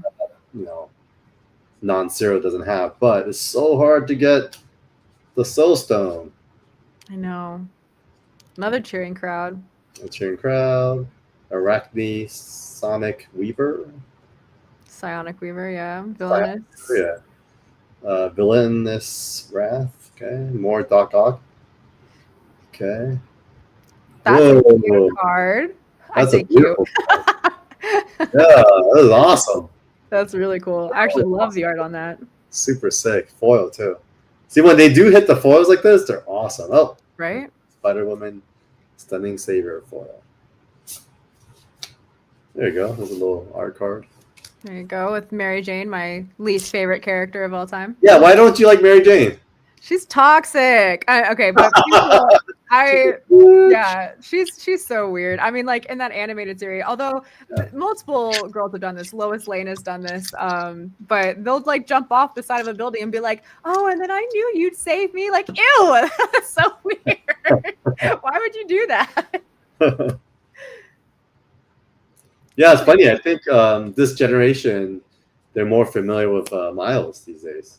Yeah, Miles is one of the best characters. I mean, Peter Parker obviously is the original and will always be the fan favorite, but Miles Morales, I mean, having his lightning powers and everything, it's just super cool. I think he's a great take on Spider-Man. I agree. All right.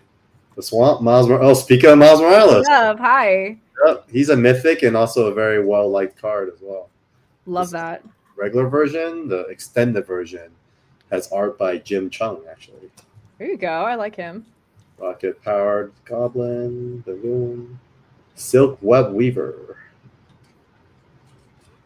Oh, Path to Exile. Ooh, I love this cover, the first Kingpin cover. Yeah, this is good. I love that. Yeah, these two boxes are way better than the two I opened myself already. I didn't get any of those cards. Like, oh, it sucked. All right. Look at that. Better. That's cool too. All right. So, any of these cards do you see going into your deck to play? Oh, Path to Exile for sure. Okay, Because cool. I have a Captain America deck. I have to because I have the art. Yeah. And it's red, white, and blue, which is like really smart of them. Yeah, that is really smart. Yeah. Yeah, and so the white is all the removal spells, and Path to Exile is a removal spell. Mm-hmm. Ooh, And I like that. The art's cool. Our Super Bowl. All right.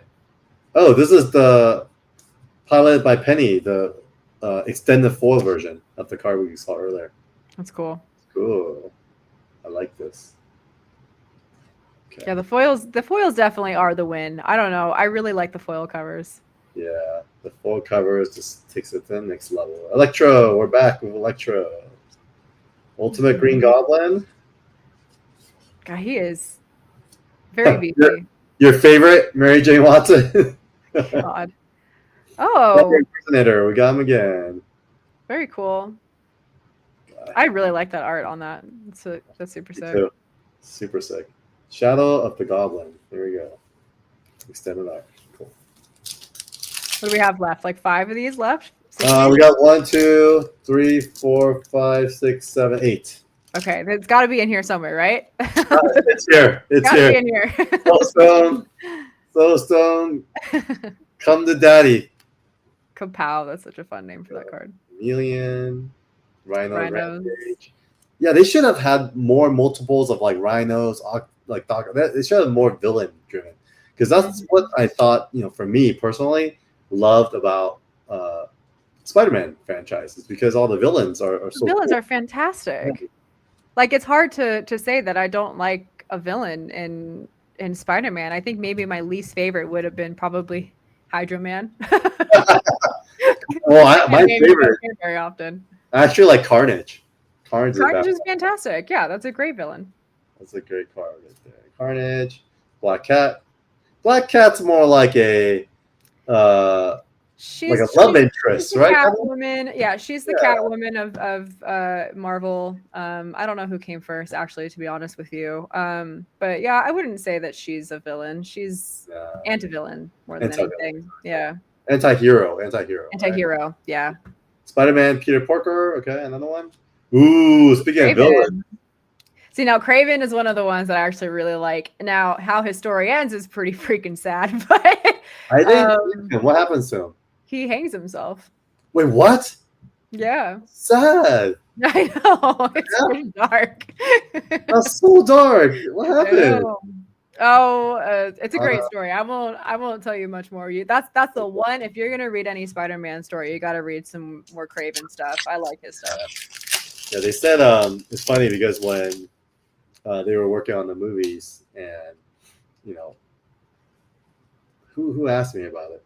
So I think another producer asked me about it, what I thought, and I said I don't know. I think like if they could be, I'm not super familiar with Spider-Man, but if you could replicate that aura or like the buzz of Kraven's Last Hunt in this movie, then I think it would do really well. And then and they said, apparently that's what they did. They made it based on Kraven's Last Hunt. So I went to go watch it, and I was like, this is not Kraven's Last Hunt. This is ridiculous. Oh, he doesn't. Okay, sorry, he doesn't hang himself, but he shoots himself with a shotgun. So he Kurt Cobains himself.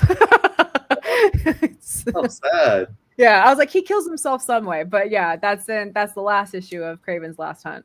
That's So, so sad. yeah. Future flight. Enchant creature. When aura enters, draw 2 cards. Enchant creature is flying. I could use this here. Doc Ock's Tentacles. Okay, gets his own card, of course. J. Jonah Jameson extended. I don't know. This pack looks a little funky here. All right, there we go. This is kind of cool. I like that. It's I hilarious. always thought his powers were a little silly, but then when you put it like this on a card, that makes sense. I like so that. cool, right? Punch yourself in the face. Yeah. Oh man, second Shadow of the Goblin for this one. All right. And with how corny Spider-Man is, if he didn't say the line, "Why are you hitting himself?" Like, come on. Yeah, it kind of works. Missed opportunity. All right, let's keep going. So, what is it like working at a comic book shop? I liked working at a comic book shop. You know, it's very chill. Obviously, it gives me a lot of time to familiarize myself with stuff that I don't typically read, whether it's from, you know, customer requests or anything like that. I don't know. It brought a lot of knowledge for me, because when I first started reading, it was stuff like Valiant, or I was strictly like a Batman reader. The first comic I ever dove into was actually Court of Owls. So that got me hooked on comics in general. And I don't know, it just opened my eyes to a lot more and made me appreciate comics more for what it was, especially learning about the value behind it and everything. Because when you're just picking up graphic novels in high school and you're not really thinking much of, you know, single issues and first appearances, it's not something you think about very often, that, you know, you could possibly at one point in your comic career, you're holding a $1.1 million first appearance. And, you know, it's just crazy to me. Like, I remember, you know, holding the first appearance of Spider-Man. It was a 9.4 CGC graded, sold for 1.1 million at Torpedo. And that was just such an eye-opening experience for me. We actually got a photo with Tom Holland holding it at I think it was San Diego Comic-Con in like 2020 maybe. But that was really cool. So yeah, it just made me love comics more and more. And I love that.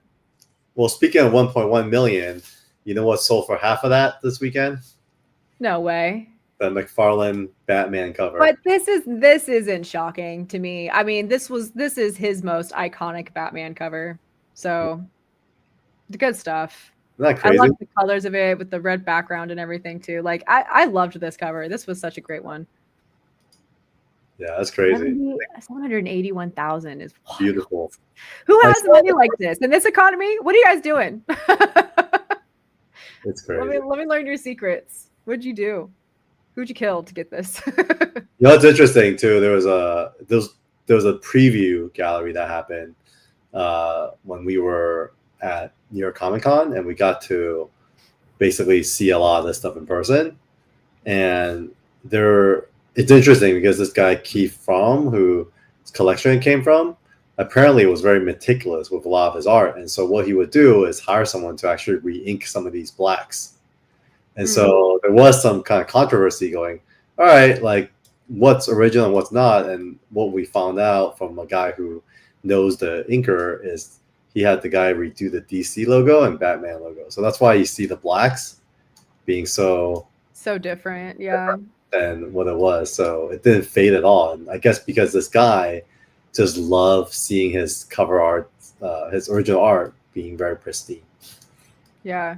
I mean, that I don't think it really, if it's just the title and the logo, like, I don't know, that doesn't really bother me too much. But as long as you're not touching the art itself, then you should be fine. Yeah, right. I think it should be okay. I think the logo, it doesn't. That once I learned that, I was like, you know what, that's kind of cool. I thought you meant they like touched up the whole original art of it, and I was like, well, then yeah, I can see that being kind of a thing where they, you know, tampers the original art aspect of it, but just this title, that's not a bad thing.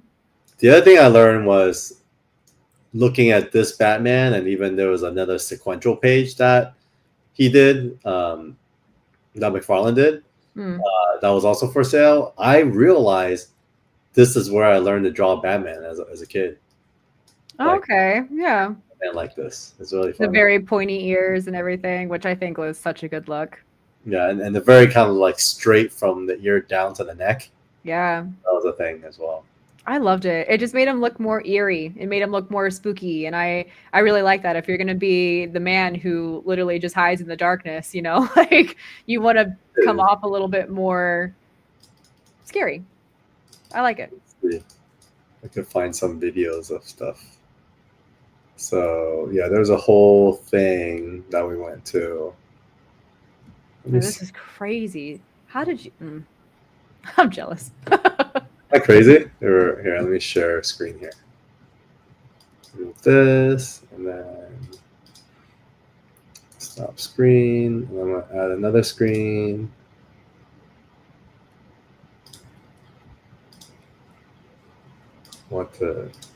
So I went and saw. What's up, guys? I'm here with David, Vivi, and my friend Dino. OGs in the game. That's a Frazetta right there. Oh, oops.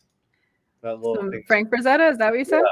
Yeah, that little painting was a Frazetta. I tried to pause it, but here it is. I love Frazetta. Definitely one of my favorite artists of all time. I love how provocative his stuff is. Yeah, him, Dave Stevens. So, Joe, I heard you bought your Ep.7 off the shelf. How are you feeling about today's auction? What's that? So he bought the Ep.7 off the shelf. What was that?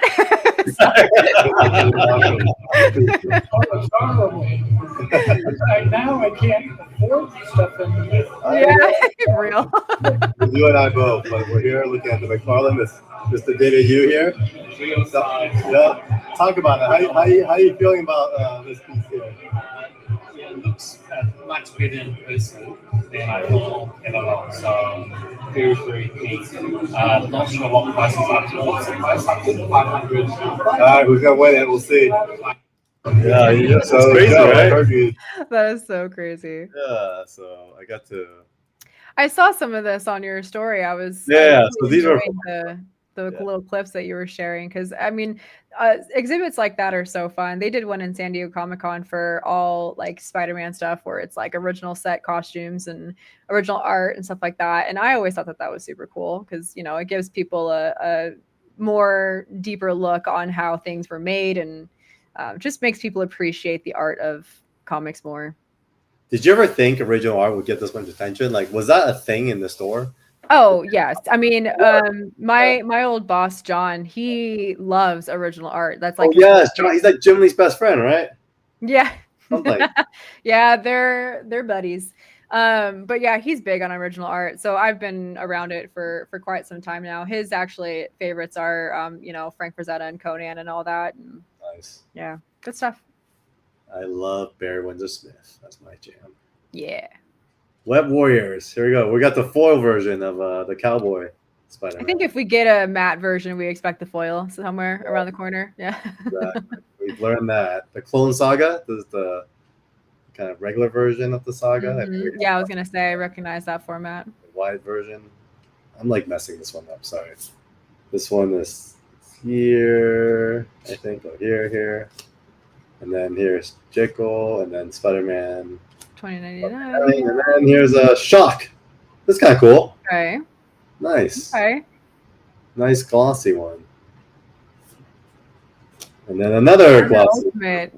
We just are loving the beefy boy right now. I know, seriously. It's like your third copy of that.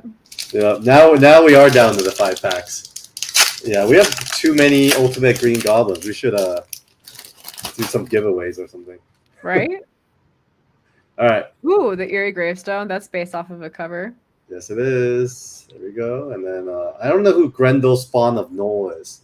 Grendel? Really? You don't know who Grendel is? No, I have no idea who it is. That's a classic. Been around since like the 80s, 70s. Yeah. Hi, Cantonese. How are you? I'm Cantonese. Cantonese comic kid. Mm-hmm. Sudden Strike. Spider Bite. I don't know anything about Spider Bite. I don't know what that is. All right. Swamp, here goes. Craven's Last Hunt. Dark. Yeah, well, he does die at the end. I think of a very dark story now every time I think. Now I need to read it. I think I need to read it and like talk about it because I haven't read it. It's an incredible story. I feel like you'd really like it because yeah, it's definitely one of the more darker Spider-Man stories for sure. Okay, cool. I like the darker. Oh, here it goes. Here's Venom Deadly Devourer. Mm-hmm. So this is like the other part of the card. See, I got his knee over here. Yep. He's I connecting. love that. Okay. So what's the value if you get all of them? Does that equate to anything, or is this just like a fun thing? I think it's just a fun thing. I think they should have done something where like you get all 6 and you can redeem or something. Yeah. They didn't. But Can this I is trade all of the connecting covers for a soulstone? maybe you could if you could talk someone into it. I do it. Opposition agent. So this card is actually a really good card in itself. But this was the first appearance I was talking about. Yeah, was that a Donny Cates run? Or no? Who did this one? Or is that Tyler Kirkham? Tyler Kirkham. This is Tyler Kirkham. He's okay. Okay. Yo, Southern Comic Geek. So we're talking about Valiant. So Jason Lowe here is also a fellow Valiant fan. Hell yeah. So we gotta have her be a guest on our show. All right, $20.99 foil version. Okay. Righty. All right, 4 packs countdown. Man, it's always like so nerve-wracking. Like, you just don't know. You know? Did we get flagged for that? It's possible. Dude, did you see, like, speaking of kind of flag streamers, did you see that news about Emmy Rue, the TwitchCon? Oh, yeah, how she was assaulted. What the hell? How can there be no security there? Well, listen, when the CEO of Twitch says, "Don't worry," you should worry. Because that's what he was saying in the beginning before TwitchCon even happened. He was like, "Oh, guys, like if you're a big time creator, don't worry, we have extra security." Well, where was the security? Because that was her security guard that pulled the guy away. That he just walked in. They didn't regulate lines or anything. He just walked in and was able to do that, and that's insane to me. So good thing she had her own security. That dude needs like some serious help. Yeah. Yeah, serious help. Dude just walked up and like trying to make out of her. That's crazy. Yeah, I could never. Dude, it's hard. Hey, Cantonese Comic Kid, lay homa. Okay, Planes. Gwen Stacy, your favorite again. Oh no, this is fine, right? Gwen Stacy's cool because she ends up being something. Yeah, she's cool. I just don't like this is gonna sound so weird, but I don't like the normies being with the superheroes. I want like superheroes to be with superheroes. That's true. It's more deservingly, right? And it just makes more sense, It's not always a damsel in distress situation, but I get it that they make the superheroes have like a quote unquote kryptonite, and that's their significant other. I get it. It's true. Look at this. Another one. I'm telling you, they're addicted. They're just addicted to that card. Seriously. The Ultimate Green Goblin. So Sinister Six. This is Hex. I do like that cover. Is that another Eric Larson cover, or who does this cover? It is Eric Larson. Yeah. It is? Great. Yeah. It felt like when he first came onto the scene, he was definitely like a McFarlane clone. And then he kind of found himself over time. So. His Hobgoblin stuff was pretty cool. Oh my god, we have a lot of Spider Women too. Spider Women's and Beefy Boy. Beefy Boy. To be the most common cards. All right, 3 more packs to go. Oh, look, a new one. What is this? Oh, the fairy. Okay. Fairy. Okay. Another one of those cards that people are probably mad about. Yep. How dare they put a real fairy in there? And nice not a fairy with wings. Exactly.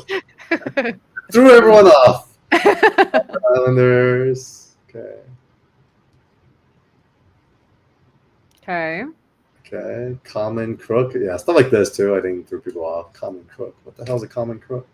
That might be. Scorpion. I don't know. Could just be a robber, I guess. Speaking of Hobgoblin. Hobgoblin's great. That's one of my favorite villains. Madam Web. Okay. Madam Web. Did you watch that movie, Madam Web?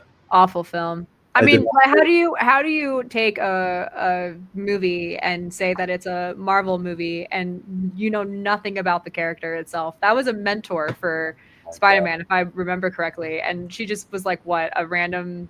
I don't know. Like her story was very random. Wait, is that the one Sydney Sweeney was in? Yeah. that were both Sydney Sweeney and Dakota Johnson were like, we don't remember that film. We were what? What do you mean? That wasn't me. They drugged us. That was the multiverse. Oh, what the fuck? Shut up. Okay. Yeah, so. So this isn't the most expensive It's one. not the most expensive, but it's $100 spoiled. Yeah, it's something. We knew it was in there somewhere. High five. We did it. Woo. We did it. That's so funny. We got a Soul Stone, guys. It's not the $45,000 version, but no, but it's something. It's a you know what? Yeah. So this is a good box, man. Would have been even better if we open up and it's like a foil one right behind it. Right. Like oh God, that's just the next pack. Just wait. Yeah, seriously. All right, so we got 2 more packs to go. That's crazy. We got a Soul Stone. Hey, you put it out in the atmosphere. We got it. So I'm so happy right now. Dude, you have no idea. I gotta tell you. There was a set called Commander Legends. Mm-hmm. And they had the Jewel Lotus. And the Jewel Lotus is basically, basically Black Lotus, but only to get 3 of any color to call your commander. Mm-hmm. And so that was like the total chase card. And it was like, I think 2021, the year after pandemic. So you're still kind of in a place where we had nothing to do. And so I just kept buying collector boosters. And there was like an Amazon dump. And, they were at $1,600 boxes. And they dumped them for like, 400. So I bought a ton. And then I started cracking them.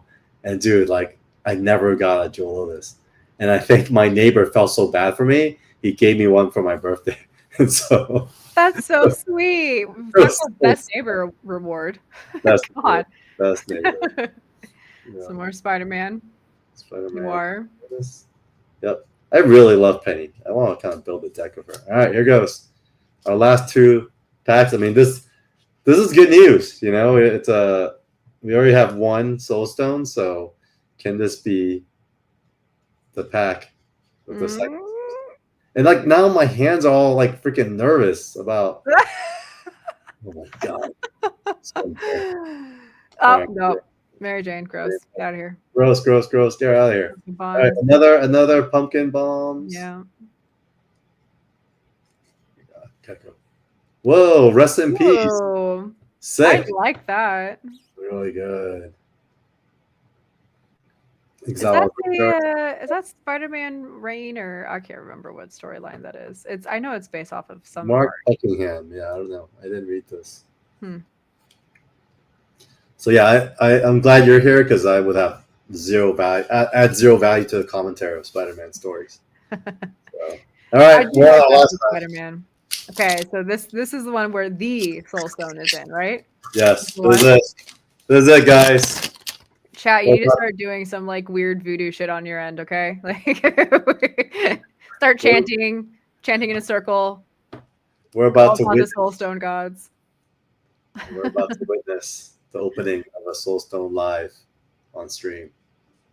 All right, we got planes. How you feeling? You feel like this is it? I don't know. I feel like there's a lot of pressure now. I'm nervous. You picked the boxes, so I know. Yeah, one more. Sure. Watch the next box you open. It's in there. Imposter syndrome. Okay. All right. Oh, parallel lives. This is a chase card. This is actually, if it was foil, it'd be a lot more expensive. But all right. Last card. Miles Morales. Okay. Cool. Why does he look really weird on that though? Is Jim Chung? Does he look weird? He does look kind of weird. He looks a little. It's good, but it doesn't look like Miles. That's true. His hair is a little short. Maybe it's the glare. Yeah, maybe it's the hair. I don't know what it is. Yeah, it looks like that. You're right, actually. It's incredible art, but yeah, I'm just like, who is that? That's not Miles. Awesome. It's Jim Chung. Yeah. Actually, my friend bought the original art that has him and Gwen next to each other. So that's cute. Okay. It's a cool piece. Okay, so no big Soul Stone. But we got the little Soul Stone. Got the little Soul Stone. That's awesome. At least we got one of them. I have a good feeling, though, it's in one of those boosters. Yes, you did it. That's great. What else? What else are we covering? So, can I share a few other things that I picked up? Yeah, of course. Keep showing off, please. I'm living vicariously through you of what was going on. Yeah. Since you like Valiant, this was so they're doing a relaunch called Valiant Beyond, and so like I mentioned earlier, they have Bloodshot, Cool. and then there's a lot. Are they doing their own previews thing now? Because I know that Diamond's no longer doing their stuff. So is this like, I know each individual publisher is doing their own thing. Is this theirs? This is their version of an ash can, and it's like a little preview. Oh, ash cans. Okay, cool. Yeah, and then they are, it's kind of cool. I mean, they're making it a lot more violent, and they're making Bloodshot kind of like a manga in the way they're telling a story. It takes place in Japan. I love that. Bloodshot was such a good story. I feel like they demolished the movie a bit with Vin Diesel, but we don't talk about that. I feel like that character in itself didn't really need a star. I felt like Vin Diesel kind of, distracted away from it all. So I don't know. Yeah, I agree. So Shadow Man is kind of like a horror story. I think the 4, I like Shadow Man the best. Okay. At least in this rendition, because they kind of kept some of the old school stuff. Exo Man of War is not bad. I think the armor design has totally changed. So that kind of threw us off. Let's see. So this is Exo now. Totally different. I don't hate it, but yeah, it's new. Okay, that's good. Maybe, yeah.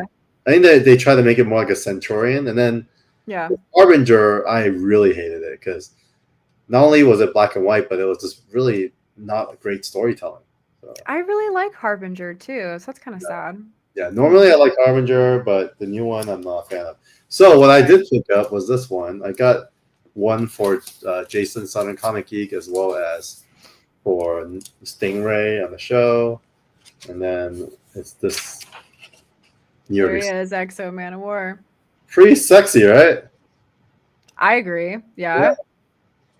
But it's weird. Like maybe I'm getting used to the armor because I don't know. It's not bad. It's not a bad design. I think it's just different, and it's gonna take me a second to get used to because it's definitely not the original at all. It feels like sci-fi, right? It does feel more sci-fi, yeah. Yeah, very sci-fi. And they have a Kickstarter going on called Exo Black, White, and Gold. So I'm guessing make everything gold shine. So it's kind of like the Black, White, and Red series. Right, for the Marvel stuff. Yeah. Yeah. Okay. Yeah. That's the Exo exclusive. Interesting. Okay, so maybe I'll have to get back into all the Valiant stuff because I haven't touched Valiant in a hot minute. Like since the 90s stuff, I haven't really touched them. Me either. There's a whole new phase that we're getting into, which is like the phase 2 of Valiant. Yeah. Because they took a long hiatus, did they not? They did. Yeah. And then I got this from my friend Dominic Glover, who I met on Clubhouse during the pandemic, during one of the random panels, and then he was mostly doing convention boothing with prints and whatnot, doing anime stuff, and then he launched his own comic. So I'm pretty proud of him to kind of do his own thing. And I love it. Yeah, he did pretty well too. I think he did 50,000. The character design is very Mortal Kombat, which I'm a big Mortal Kombat fan, or was. So that's pretty cool. Yeah. I'll read that. Yeah, I haven't read it yet, but I will. And then there's a Supergirl. I have no idea who this belongs to. I don't think I got it for Will, but I was looking at my stack of stuff. And then this one I got from PSA. So we did a signing submission for PSA, and they gave me this at the end of it all.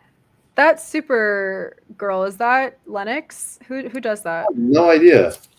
God, whose is this? Did I pick this up for someone? Does anyone know? What's the signature on the bottom? I can kind of see it.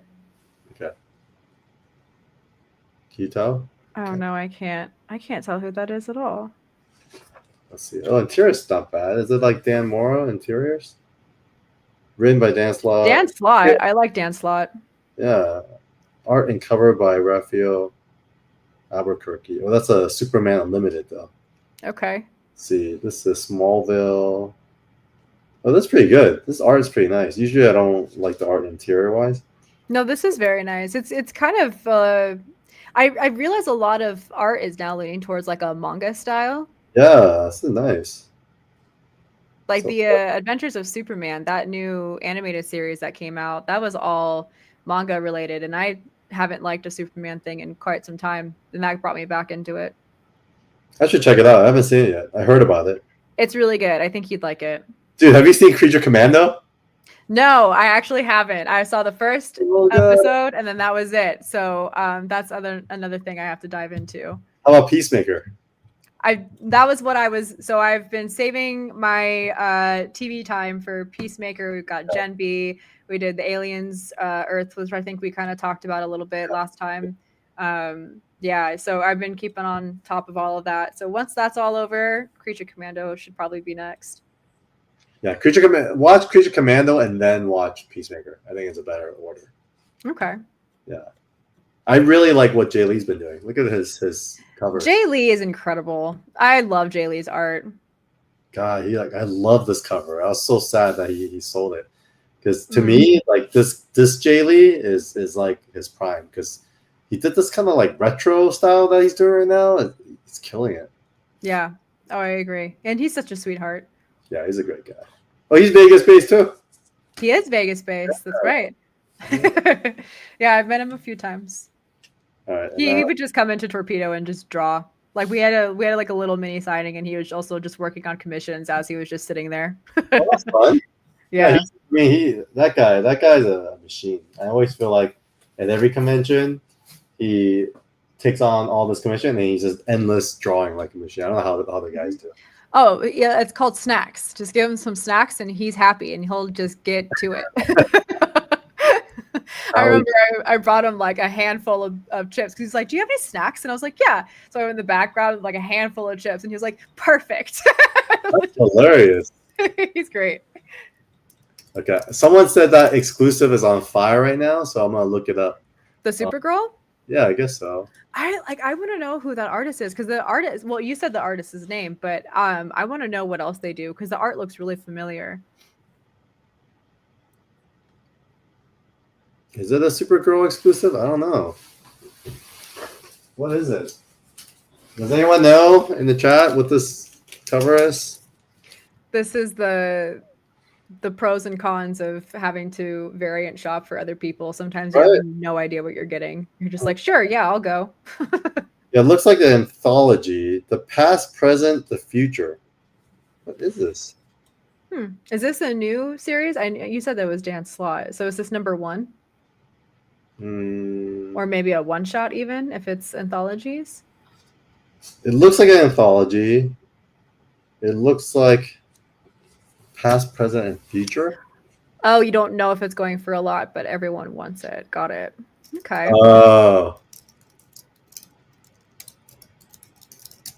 Okay, let's see. Yeah, I don't know. I don't know if it's...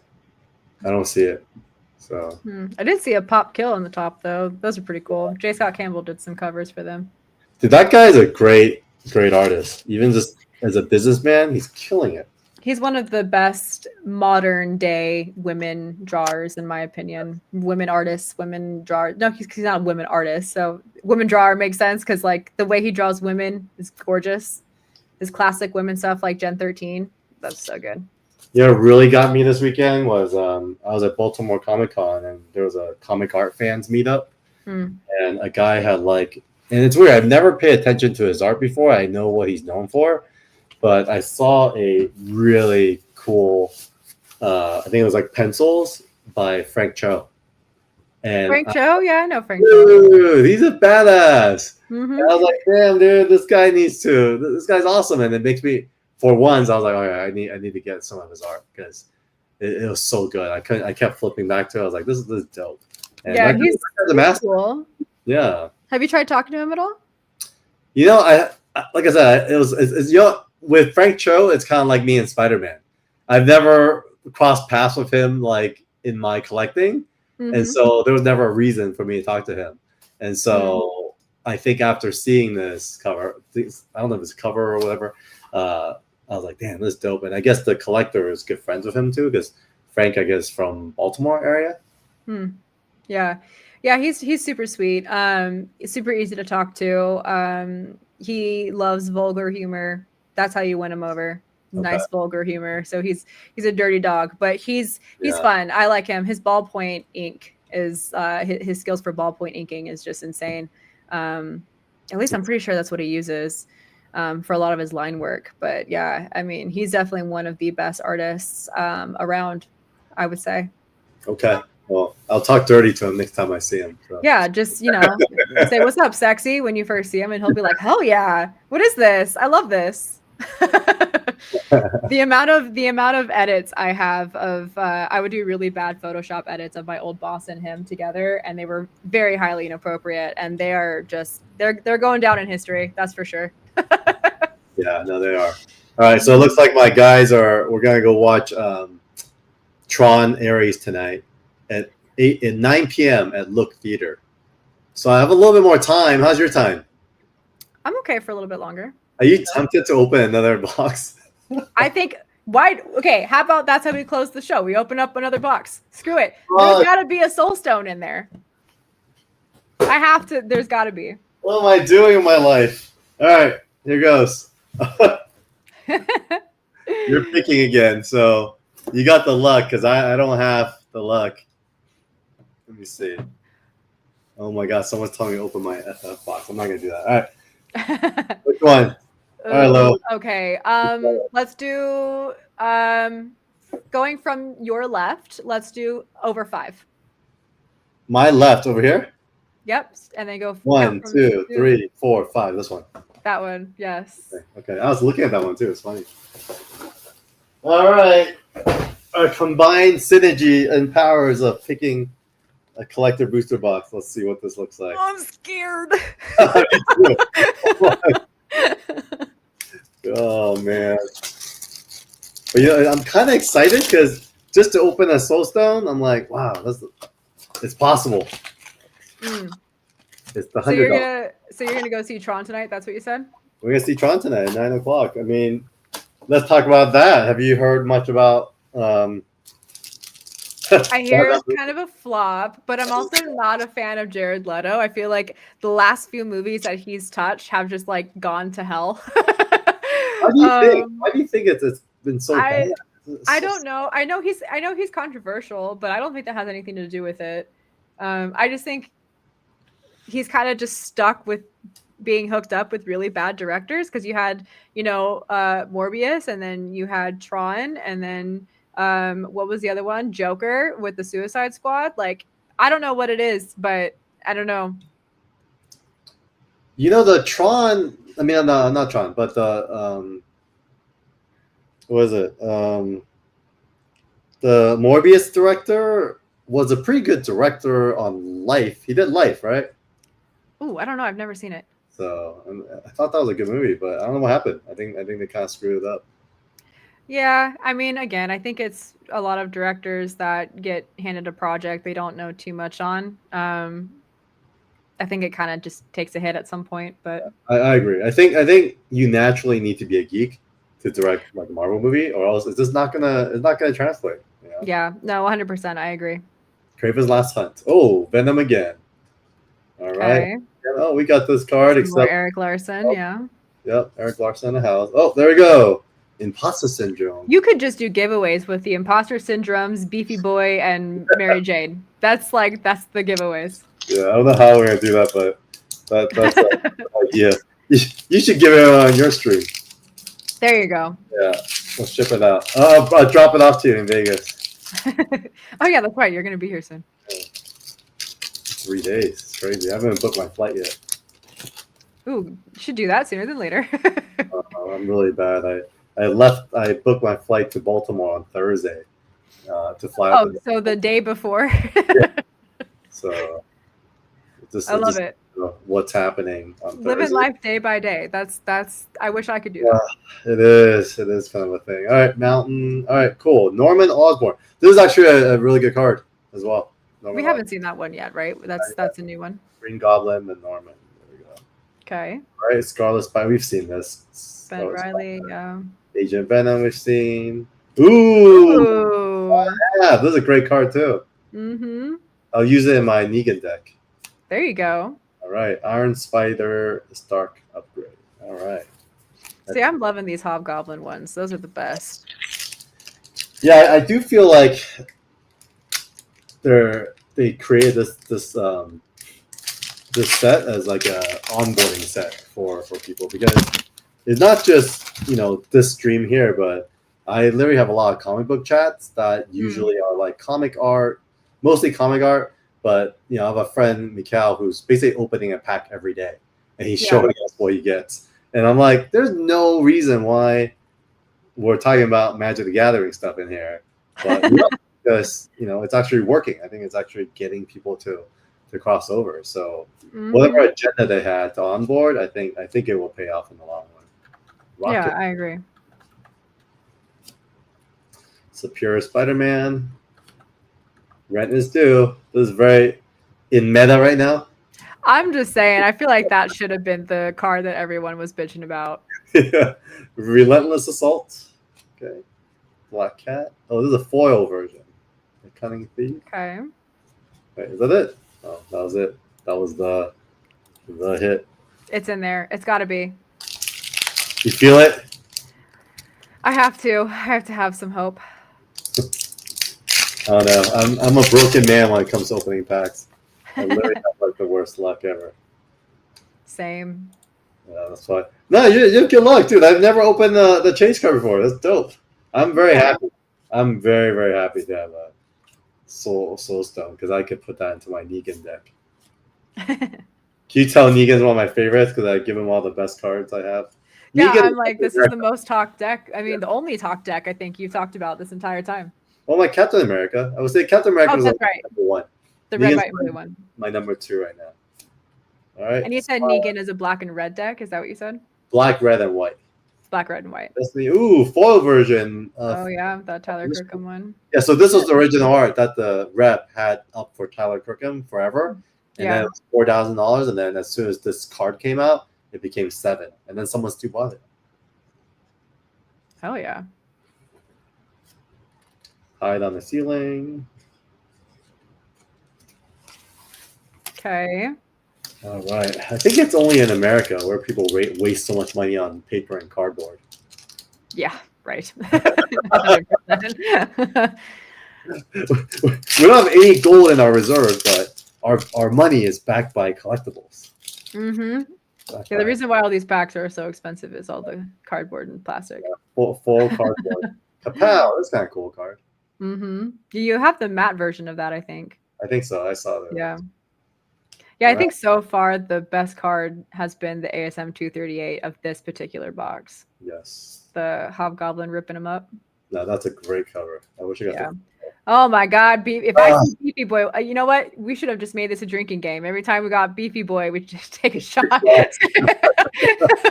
Dude, God, this is becoming a meme, dude. This is hilarious. The Saga returns. Ooh, another Green Goblin. Okay, so I have basically 2 of each of these now. Mm-hmm. Up to 3 cards. Ooh, this is kind of cool. Ooh, that's cool. Yeah. Replication. Fun. At this point, I'm just enjoying this more for the art than the card itself. Me too.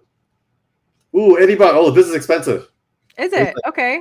I don't know how much it is now, but it's because this. Oh, yeah. The Lethal Protector. Yes. Yeah. This is actually one of the it was like $100 for sure before, but for this one, okay, let me see. Is the Eddie Brock? Did you get the foil? The foil, yes. Yeah, it's definitely not $100 now. It can't be because this is like the opening week, but it was one of the chase cards. Yeah, look it up and see what it says. Well, we have you got the borderless one, right? Yep, borderless, Eddie Brock. Venom. So this one's up for 158, but of course you don't really want to look at what people are asking for. You want to look up what they're selling for.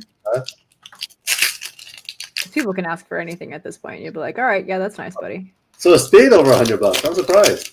Although this one on eBay, it looks like this one sold for 328. Wait, what? This one sold for 232. This guy right here? Yeah. Damn. So going. Yeah, and obviously everything's marked as pre-owned because it's opened. But like, yeah, I mean, this one 185. So anything from like 150 to 300. Good work. Get it graded, and then there you go. Good work, Lo. We did it. Yay. All right, cool. You have better luck than me for sure. For sure. Beginner's luck, I'm telling you. All right, here goes. Living Brain Mechanical Marvel. What the heck is that? The Living Brain? I don't know. That must be an older. I don't know. I have no luck with packs. Pull the $200 card. I know, Callie. I know, right? Look at this. All you have to do is just talk down on yourself, and then the universe will be like, "Hey, don't do that. Be nice." Oh, here we go. Forest Spider-Man 2099. This is the non-extended version. Okay. Ooh, I love a Mysterio. Yeah, There we go. Mysterio. Look at that. That's super sick. Don't even know if it's worth anything, but who knows? Who cares? Isn't that? No, I like the art, man. The art is dope. Right? Dude, That's what I'm saying. You really need to get back into Magic. I think you would love EDH. It's awesome. I know. Wow, organic carapace. Ooh, that's another Todd McFarlane. I'll totally use this card. Beast Within is one of the best removals. There you go. Yep. Turd McFarlane. Symbiote Spider-Man. Mm-hmm. It's cool. This art card is pretty cool. Oh yeah. Ooh. Alrighty, I think we're halfway through. Yep, we have 6 more packs. Okay, and this box has been better than the last one, in my Yes, it's crazy. Now you got the $200 card. Yeah, it's crazy. How much is the regular Soulstone now? The regular Soulstone? Yeah, I can look that up. We got the foil one. Magic the Gathering. 4 days. You know, it's funny. I'm seeing like new cards than our last 2 boxes, so we're definitely rotating into something else. Okay, so this one on tcgplayer.com, we have it listed for 155. This one on same thing, same site for 68.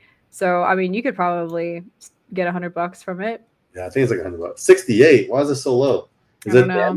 That could be somebody that either doesn't know what they have or, you know, something along those lines. This one, foil and non-foil. 68. Oh, that one's non-foil. You're so right. So yeah, the foils are the ones that are 155. This one's 165 on eBay for foil. So yeah, it's 150, 160. Look, you've already probably like, how much money did you spend for all of these packs? Too much. I'm not even gonna say. Yeah, I was gonna say too much. I'll say we have not been close to breaking even yet. So. Okay, I was gonna say you're at what, 400 basically? Yeah, sure, 400. So yeah. Let's just say we're 1/3 of the way there. Hey, that's cool. That's a great one. This is also a great card too. Yeah, that's one of my favorite Todd McFarlane. I know it's the most like popular one that he's done, but it's I mean, come on, it's a staple. What do you think the original art would go for at this final auction? Oh, fuck. I mean, shoot. I don't know. Maybe also $500,000. Maybe. I don't know. I think there's so much love for this, and this is such an iconic cover for him. I think it's like a 1.5. Oh my God, Spider-Man #1. Yeah, I think people will go crazy for this. Todd McFarlane. Turd McFarlane. Original art. No, I don't know if it's been on the market before. I know. I'm like, let me see.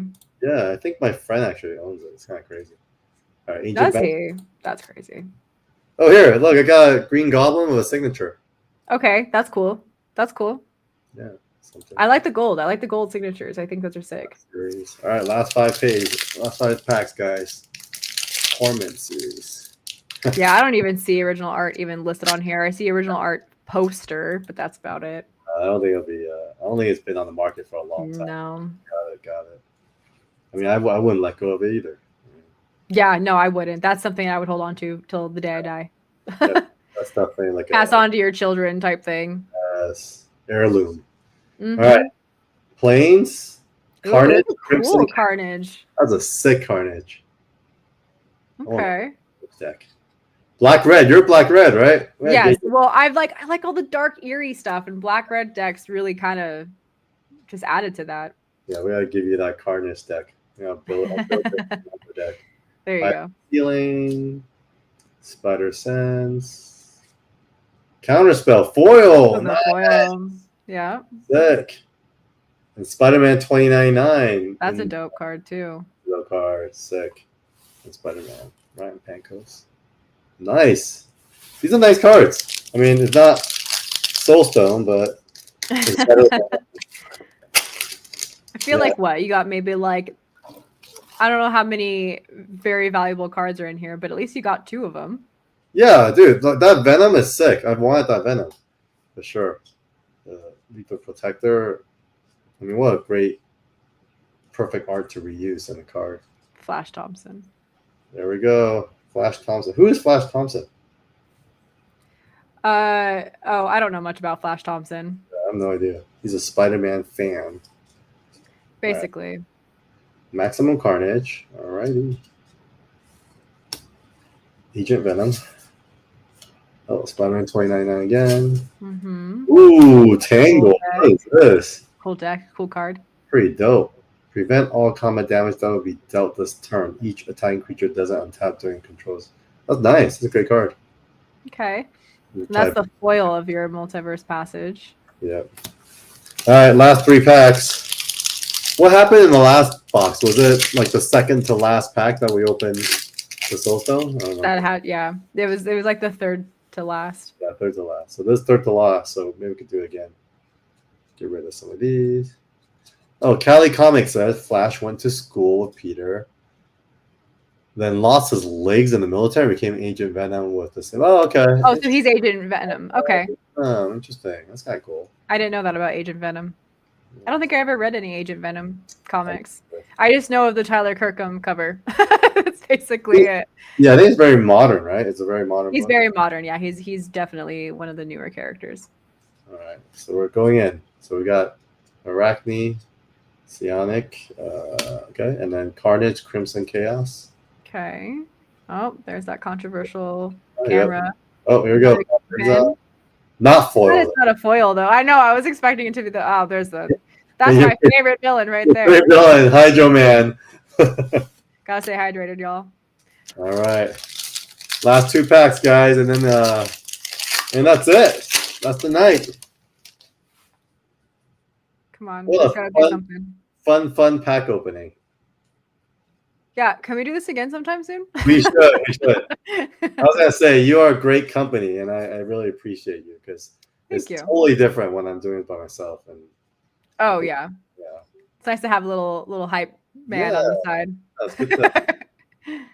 This is a meaningful shared experiences. Yeah, there you go. Oh, there you go. Another Spider-Gwen. That's Not your foil, second one, maybe? Second one, yeah. Craven's Last Hunt foil, which we haven't had yet. Mhm. All right, guys, last pack. Oh boy.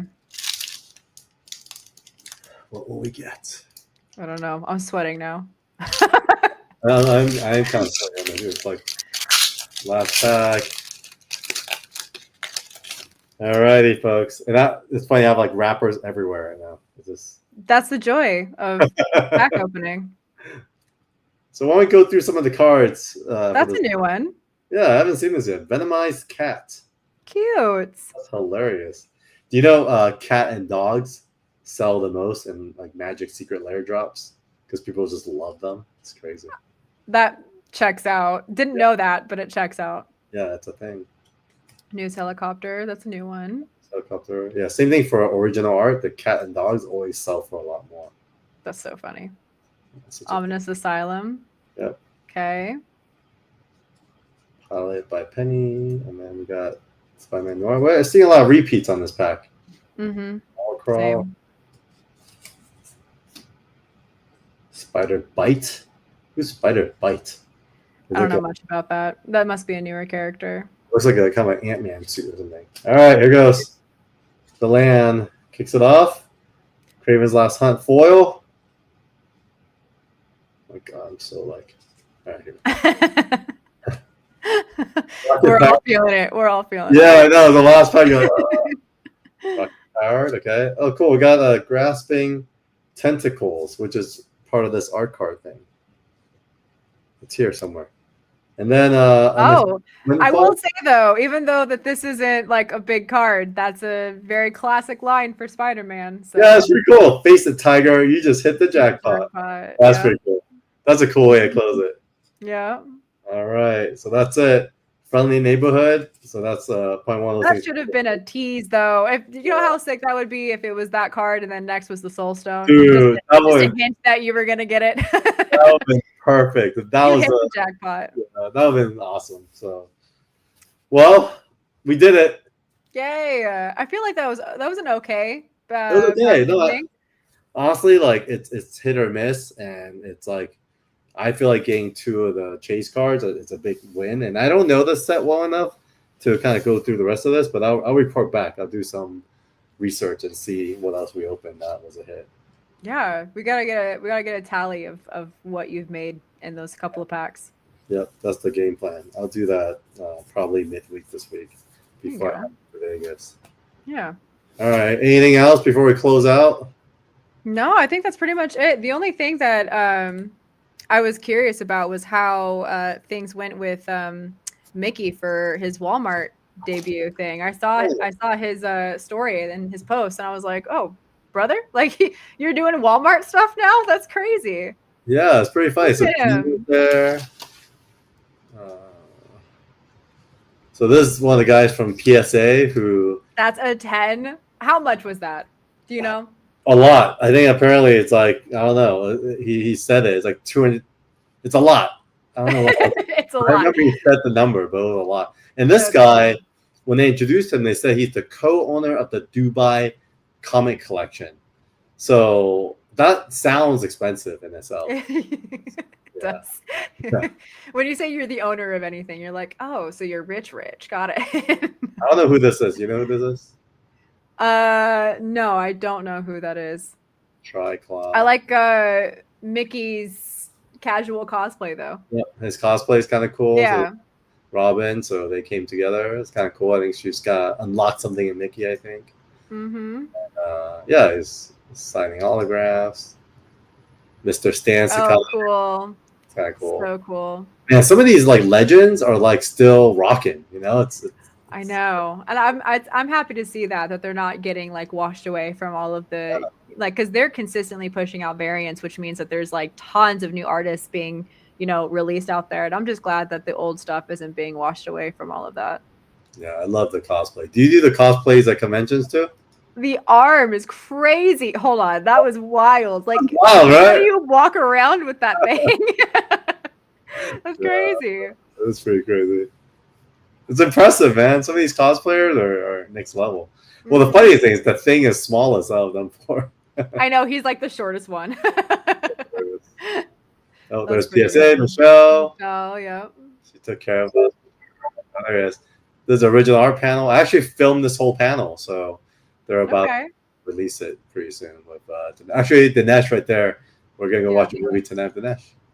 Very cool. Yeah.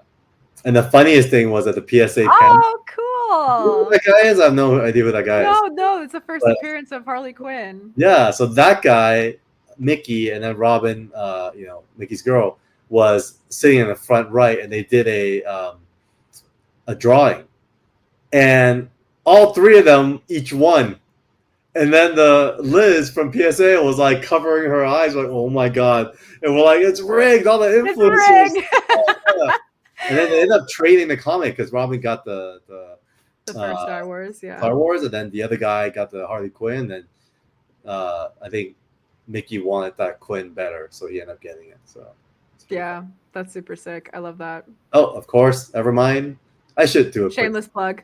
Shameless plug. I should do a quick shameless plug. Actually, I always forget because we do the TLDR, and then my co-hosts always have to remind me, dude, you have to talk about Evermind. So here I am. Yeah, duh. Evermind. So we almost at 17K. Wow.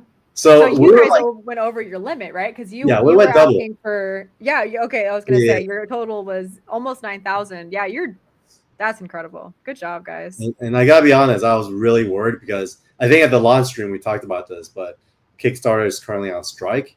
Yeah. And so for us, we have to support them, right? They work really hard, but at the same time, it does impact a lot of what we're doing here. Right. And so we've had to work extra hard on New York Comic Con, Baltimore Comic Con, just to get the word out. And then I think they may have come back from strike because today, we had a big email that went out that says just launched, Evermind, 1 through 6, and then it bumped us from like 14K to almost 17 in a day. That's awesome. So that was awesome. It was that K-pop Demon Hunters variant. It is. That actually is crazy because he's probably the least famous guy, but I like him a lot. Brienne, I've always had an eye on him. I always thought like he's kind of like a manga East-West style. And then I want him to do something, and then he's like, "You have any ideas?" Like, "Yeah, why don't you do a K-pop Demon Hunter variant?" And that's our best-selling one so far. It's so funny that's the one that sold the most. Yeah, exactly. Nick Slayer, what's up? You did a cool interview on Daniel and Sean. Oh, that's us again. There we go. That's Daniel Wu. You guys are like matching. Did you plan that?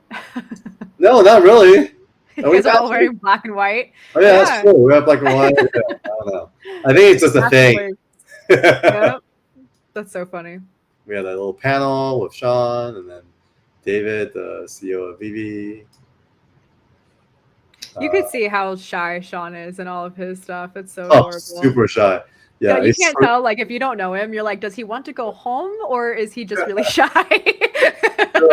But honestly, like, I'm so proud of him because he really, he's really going out there and like going for it. And I think a lot of it has to do with just the meta is that artist needs to be up front and center. And I think he understands that. Oh, there's another variant that I bought for my friend, and I also picked up this variant for my friend. Oh, Philip Tan, nice. Yes, yeah, this is cool. My friend actually owns the original art for this, so he asked someone to pick this up for him. So I stood in line at Comic Mint and got it for him. There you go. Yeah, and I gotta say, always a good win. They were the most organized because they're the only ones that passed out these like little flyers in line, and then you mark off what you want, you put your name on it, and then when you get there, you give it to the guy, and the guy will go pick it, and they'll be like, "Carl," and then they'll double check that it's not what I wanted, and then I'll pay for it. So I thought it was really, really organized. That's nice. Yeah. In the midst of the chaos, it's good to have some organization. I agree. So, Lo, anything to plug since I just had a chance to plug Evermind? Your shameless plug. No, actually, I guess have to say I have more cosplays coming up just whenever I get the motivation to shoot them. Because speaking of Marvel Rivals, I've just been sitting on that Sue Storm Malice cosplay for like ever. It's just sitting. Why is it sitting? I know. Oh, trust me, I have no idea. I've been looking at my cosplays being like, one day I'll get to you. One day. I don't know. Like I've been so busy being a mom. So I just had her for the last 5 days while her dad traveled for some cons and stuff like that. So it's just finding the time. And then I have what was the other one? I have a Fallout event coming up in November that we're going to in Vegas. Nice. And we'll be cosplaying for that one as well. So have to get that done. Just a lot of projects that I've just have like half finished set aside. Wow. Do you make this cosplay yourself? Some of them I do, and some of them I don't. Like I haven't had a sewing machine in like a hot second. So I haven't been able to. I mean, I should have just replaced the sewing machine at this point because with the amount of money I put into cosplays, I should have been able to get one by now. But yeah, it's been kind of, I've been cheating a little bit. So like I'll get some things that are like half made and then I'll kind of reassemble it, or I'll like add some things to it. Like I did something similar with this Black Cat cosplay that I have coming up. Basically I just bought the bodysuit. You just got to add the fur, and I mean hers is pretty simple. But yeah, I've been kind of cheating a little bit, I won't lie. But yeah, I'll get back to creating cosplays handmade soon. I just got to get that sewing machine. I got to stop being lazy. Nice. I'm inspired. I want to start like dressing up again, because when I used to throw parties, I used to dress up like crazy, like during Halloween. And then I don't know what happened. Like after I stopped doing the party promotion stuff, I just stopped just because I didn't have a reason to. But after seeing Mickey and then talking to you, I'm just like, oh, because I always do weird cosplay stuff. Like I always do weird costumes. Like I'll ask a friend to go to Starbucks and convince someone to give her a uniform. So I'll be wearing Starbucks, but then a full uniform. But I got like Spock ears. I got Spock eyebrows because I'm a Starbucks. So we got a Hooters cosplay in the future. I'll You be know an what you should do? You should actually show up next time you're chilling with Daniel Wu. You should be Sunny from Into the Badlands. Just show up. Just be like, what's up? It's so embarrassing. I feel like he'll look at me like, take that off. You're like, all right, fanboy. That'd No, be so but funny, in though. New I would York, love it. there were so many fans of Into the Badlands. Yeah, It was well, it's a fun. great show. That show had some crazy good ratings, and it was very entertaining. And of course, the amount of action and blood that was put into it was just captivating. It was such a heavy hitter for a TV show. I really liked it. I was really sad that they stopped filming it, and plus, you had Nick Frost in it too. So like, you can't. No, I know. That. That was Yeah. I mean, I think it was a little ahead of its time. I think if it came out Oh yeah. literally just a couple of years after, I think it would murder. It would have popped off 100%, but it still got really good ratings for the time it did come out. So I think it's definitely a win. But yeah, I definitely was wanting more for sure. No, Daniel really deserves it. I feel like it's a matter of time before he finds another franchise like that really like hits his strength. Because I think Into the Badlands, he just kept apologizing to people when they came and said, "Oh, I love Into the Badlands." They always be like, "I'm sorry, it got canceled." It's like he takes so much pride, in the work that he does, that I think he truly felt bad that it got canceled. But it's not his fault. I think it's just, like I said, ahead of his time. But yeah, I agree. Anyways, well, everyone definitely follow Lo. I'll add her info to the stream as well, and then wait for her cosplay, and then watch her stories to see when she's streaming next. Yeah, right. If I ever stream, that's what my followers ever say. They're like, "You streaming again?" I'm like, "Yeah, I'll see you next month."